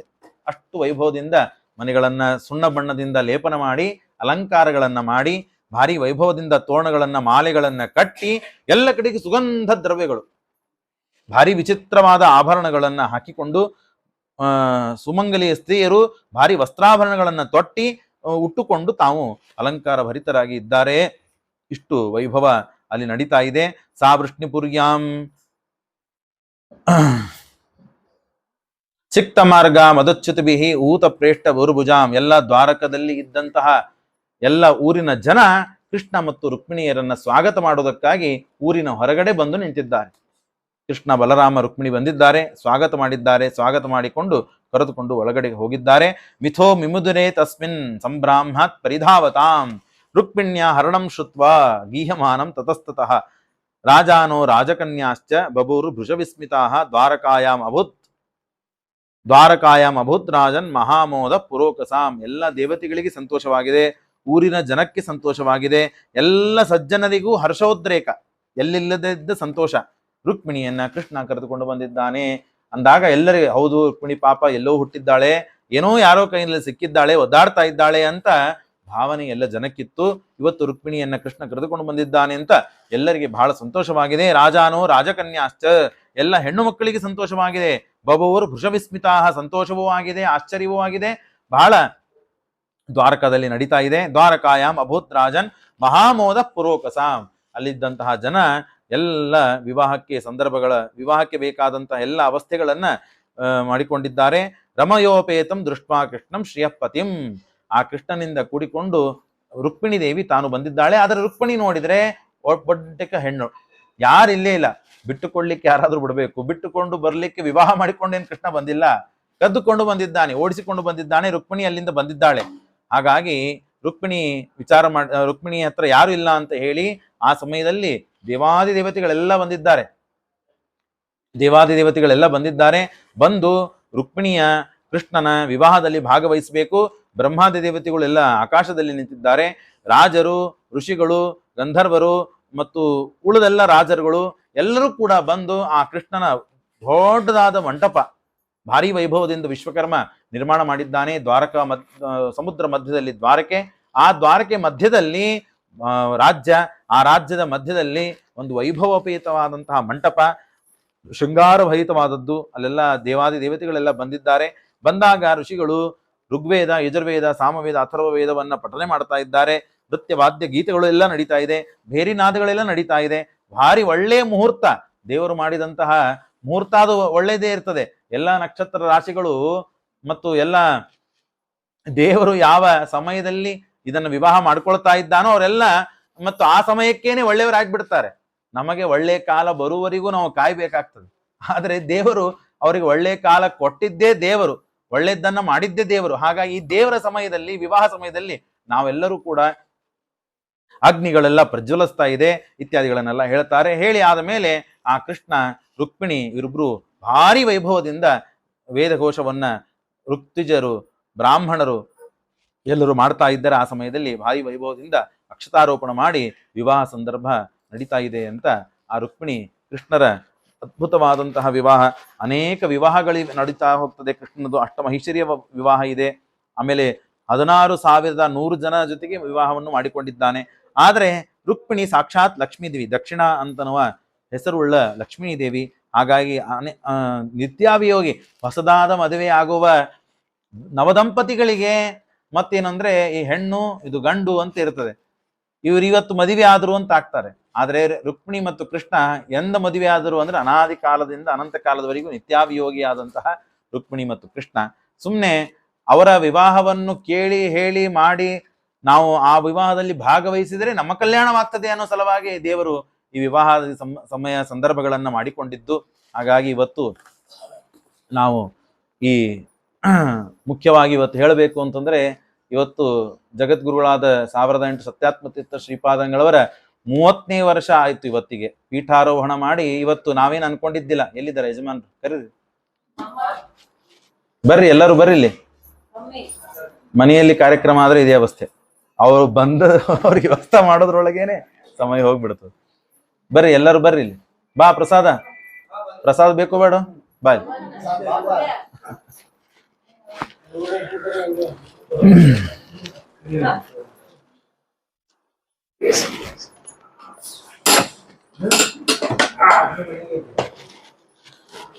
ಹಾಗಾಗಿ ಅಂತ ಮಹಾನುಭಾವರು ಇವತ್ತು ಪೀಠ ಏರಿ 30 ವರ್ಷ ಆಯ್ತು.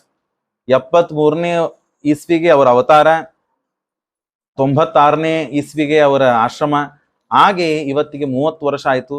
ನಾವೇನು ಅನ್ಕೊಂಡಿದ್ದಿಲ್ಲ ಇವತ್ತು 3ನೇ ತಾರೀಕು ಮಂಗಳ ಮಾಡಬೇಕು, ಇಂಥ ದೊಡ್ಡ ದಿವಸ ಇರ್ತದೆ ಅಂತ. ನಾವು ಅಕಸ್ಮಾತ್ ಆಗಿ ಆ ದೇವರ ಗುರುಗಳ ಅನುಗ್ರಹ ಆಗಲಿ ಅಂತನೂ ಸಲುವಾಗಿಯೇನೆ ದೇವರ ಮುಖ್ಯ ವಿಶೇಷ ಅಧಿಷ್ಠಾನ ಭೂತರಾದಂತಹ ಜಗದ್ಗುರುಗಳಾದ ಸತ್ಯಾತ್ಮತೀರ್ಥರ ಪೀಠಾರೋಹಣ ಸಮಯದಲ್ಲಿ ಈ ಕಲ್ಯಾಣ ಉತ್ಸವ ನಡೀತಾ ಇದೆ. ನಮ್ಮ ಧೀರೇಂದ್ರ ದೇಶಪಾಂಡೆ ಅವರು, ಅವರ ಮಗ, ಅವರ ಕುಟುಂಬನೇ ಹಾಗೆ ಎಲ್ಲರೂ ಸದ್ಭಕ್ತರು, ದೇವರ ಗುರುಗಳಲ್ಲಿ ವಿಶ್ವಾಸ ಇಟ್ಟವರು. ಒಂದು ದಿನ ನನಗೆ ಸಂತೋಷ ಆಗೋದೇನು ಅಂದ್ರೆ ಅವ್ರನ್ನ ನೋಡಿ, ಅವ್ರಿಗೆ 70 ವಯಸ್ಸಿರ್ಬೇಕು ಪ್ರಾಯ ನಾನು ಅನ್ಕೊಂಡಿದ್ದು. ನನಗಿಂತ ಒಂದು 30-40 ವರ್ಷ ದೊಡ್ಡವರಿದ್ದಾರೆ. ಆದರೂ ನಾನು ಹೇಳಿದ ಮಾತು ತುಟಿ ಪುಟಿ ಅಂತ ಅನ್ನೋದಿಲ್ಲ.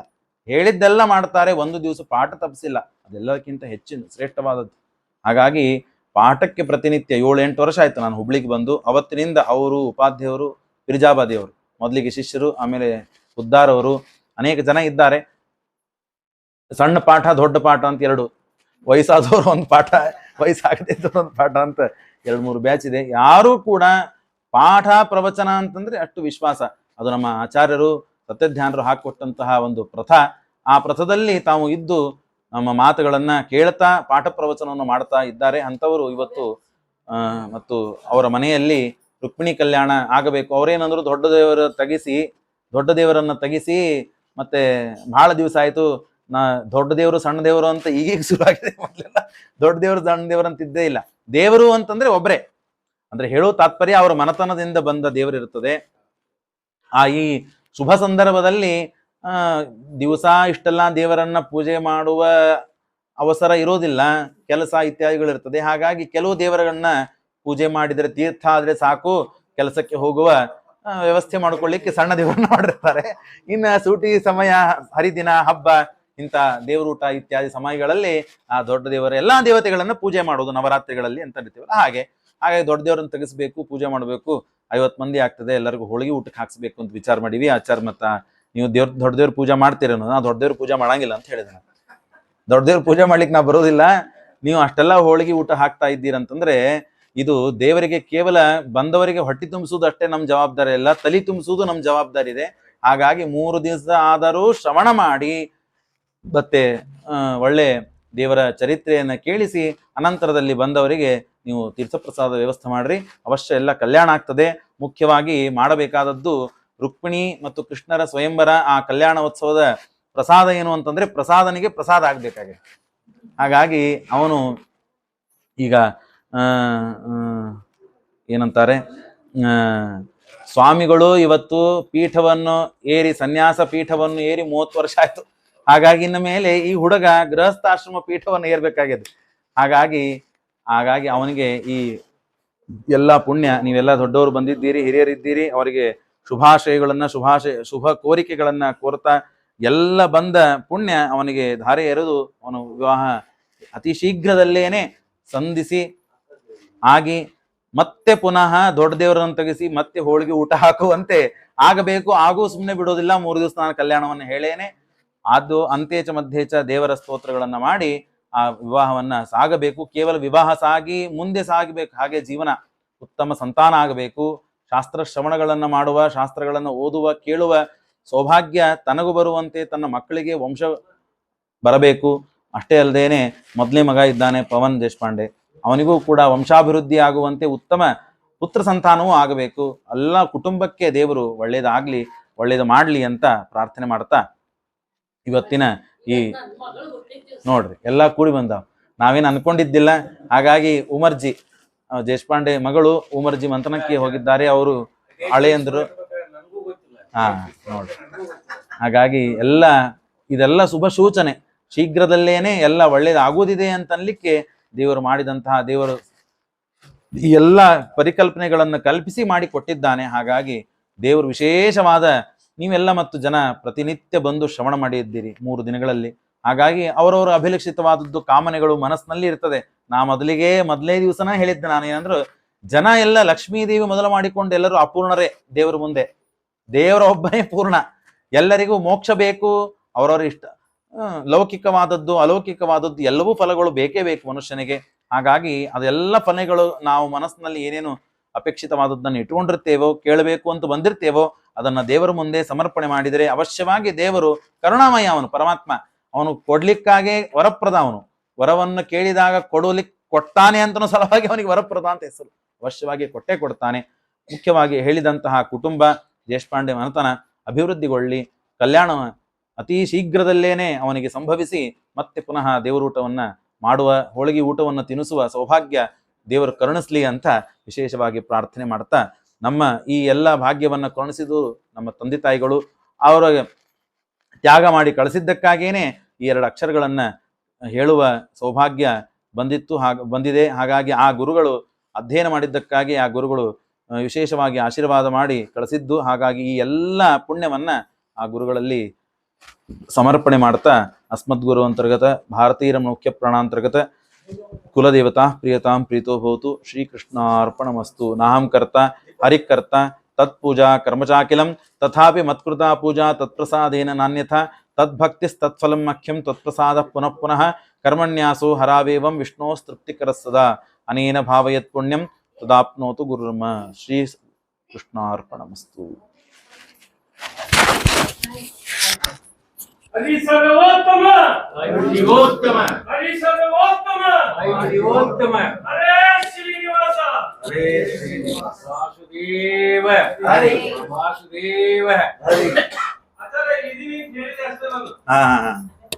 ನೀವ್ ಇದ್ದಿರದ್ ಗೊತ್ತಾತ. ಏನ್ ಮಾಡಿತಾರ? ಮಾವಿನ ಹಣ್ಣು ಇಡ್ಲಿಕತ್ತಾರ. ಎಲ್ಲಾ ಪೂರ್ತಿ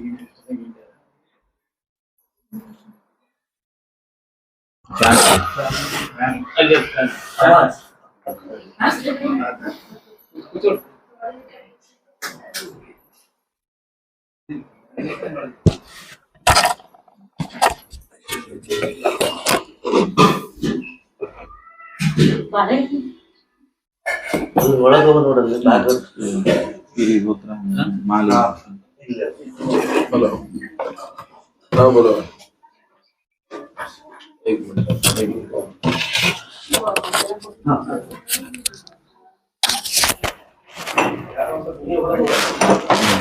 ओटीपी डाला नहीं है वाला एक मिनट आईडीएफसी और नहीं नहीं लगा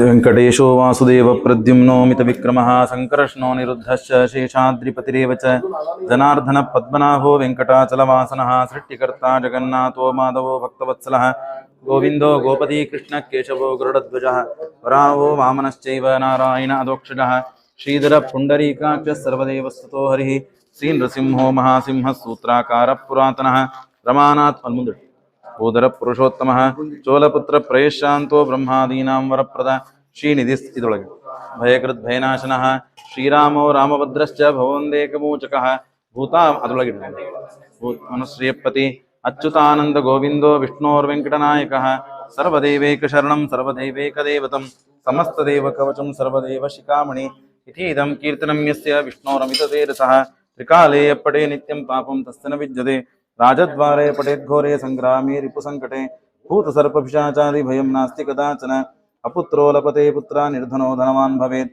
ರೋಗಾರ್ಥೋ ಮುಚ್ಯತೆ ರೋಗಾತ್ ಬುದ್ಧೋ ಮುಚ್ಚೇತ ಬಂಧನಾತ್ ಐಶ್ವರ್ಯಂ ರಾಢ ಸಮ್ಮಾನಂ ಭಕ್ತಿ ಮುಕ್ತಿ ಫಲಪ್ರದಂ ವಿಷ್ಣೋರ್ಲೋಕೈಕ ಸೋಪಾನಂ ಸರ್ವದುಃಖೈಕನಾಶನಂ ಸರ್ವೈಶ್ವರ್ಯಪದಂ ಋಣಾಂ ಸರ್ವಮಂಗಲಕಾರಕಂ ಮಾಯಾವಿ ಪರಮಾನಂದಂ ಜಾಗಂಟಿ ಸ್ವಾಮಿ ಪುಷ್ಕರಣಿ ತೀರೆ ರಮಯಾ ಸಾಮೋದತೆ ಕಲ್ಯಾಣಾದ್ಭುತಗಾತ್ರಾಯ ಕಾಮಿತಾರ್ಥಪ್ರದಾಯಿನೆ ಶ್ರೀಮದ್ ವೆಂಕಟನಾಥಾಯ ಶ್ರೀನಿವಾಸಾಯ ತೇ ನಮಃ ವೆಂಕಟಾದ್ರಿ ಸಮಂ ಸ್ಥಾನಂ ಬ್ರಹ್ಮಾಂಡೇ ನಾಸ್ತಿ ಕಿಂಚನ ವೆಂಕಟೇಶ ಸಮೋ ದೇವೋ ನ ಭೂತೋ ನ ಭವಿಷ್ಯತಿ ಏತೇನ ಸತ್ಯವಾಕ್ಯೇನ ಸರ್ವಾರ್ಥಾನ್ ಸಾಧಯಾಮಿ. ಹತ್ರಿ ಹತ್ರಿ ಅದು ಹತ್ರಿ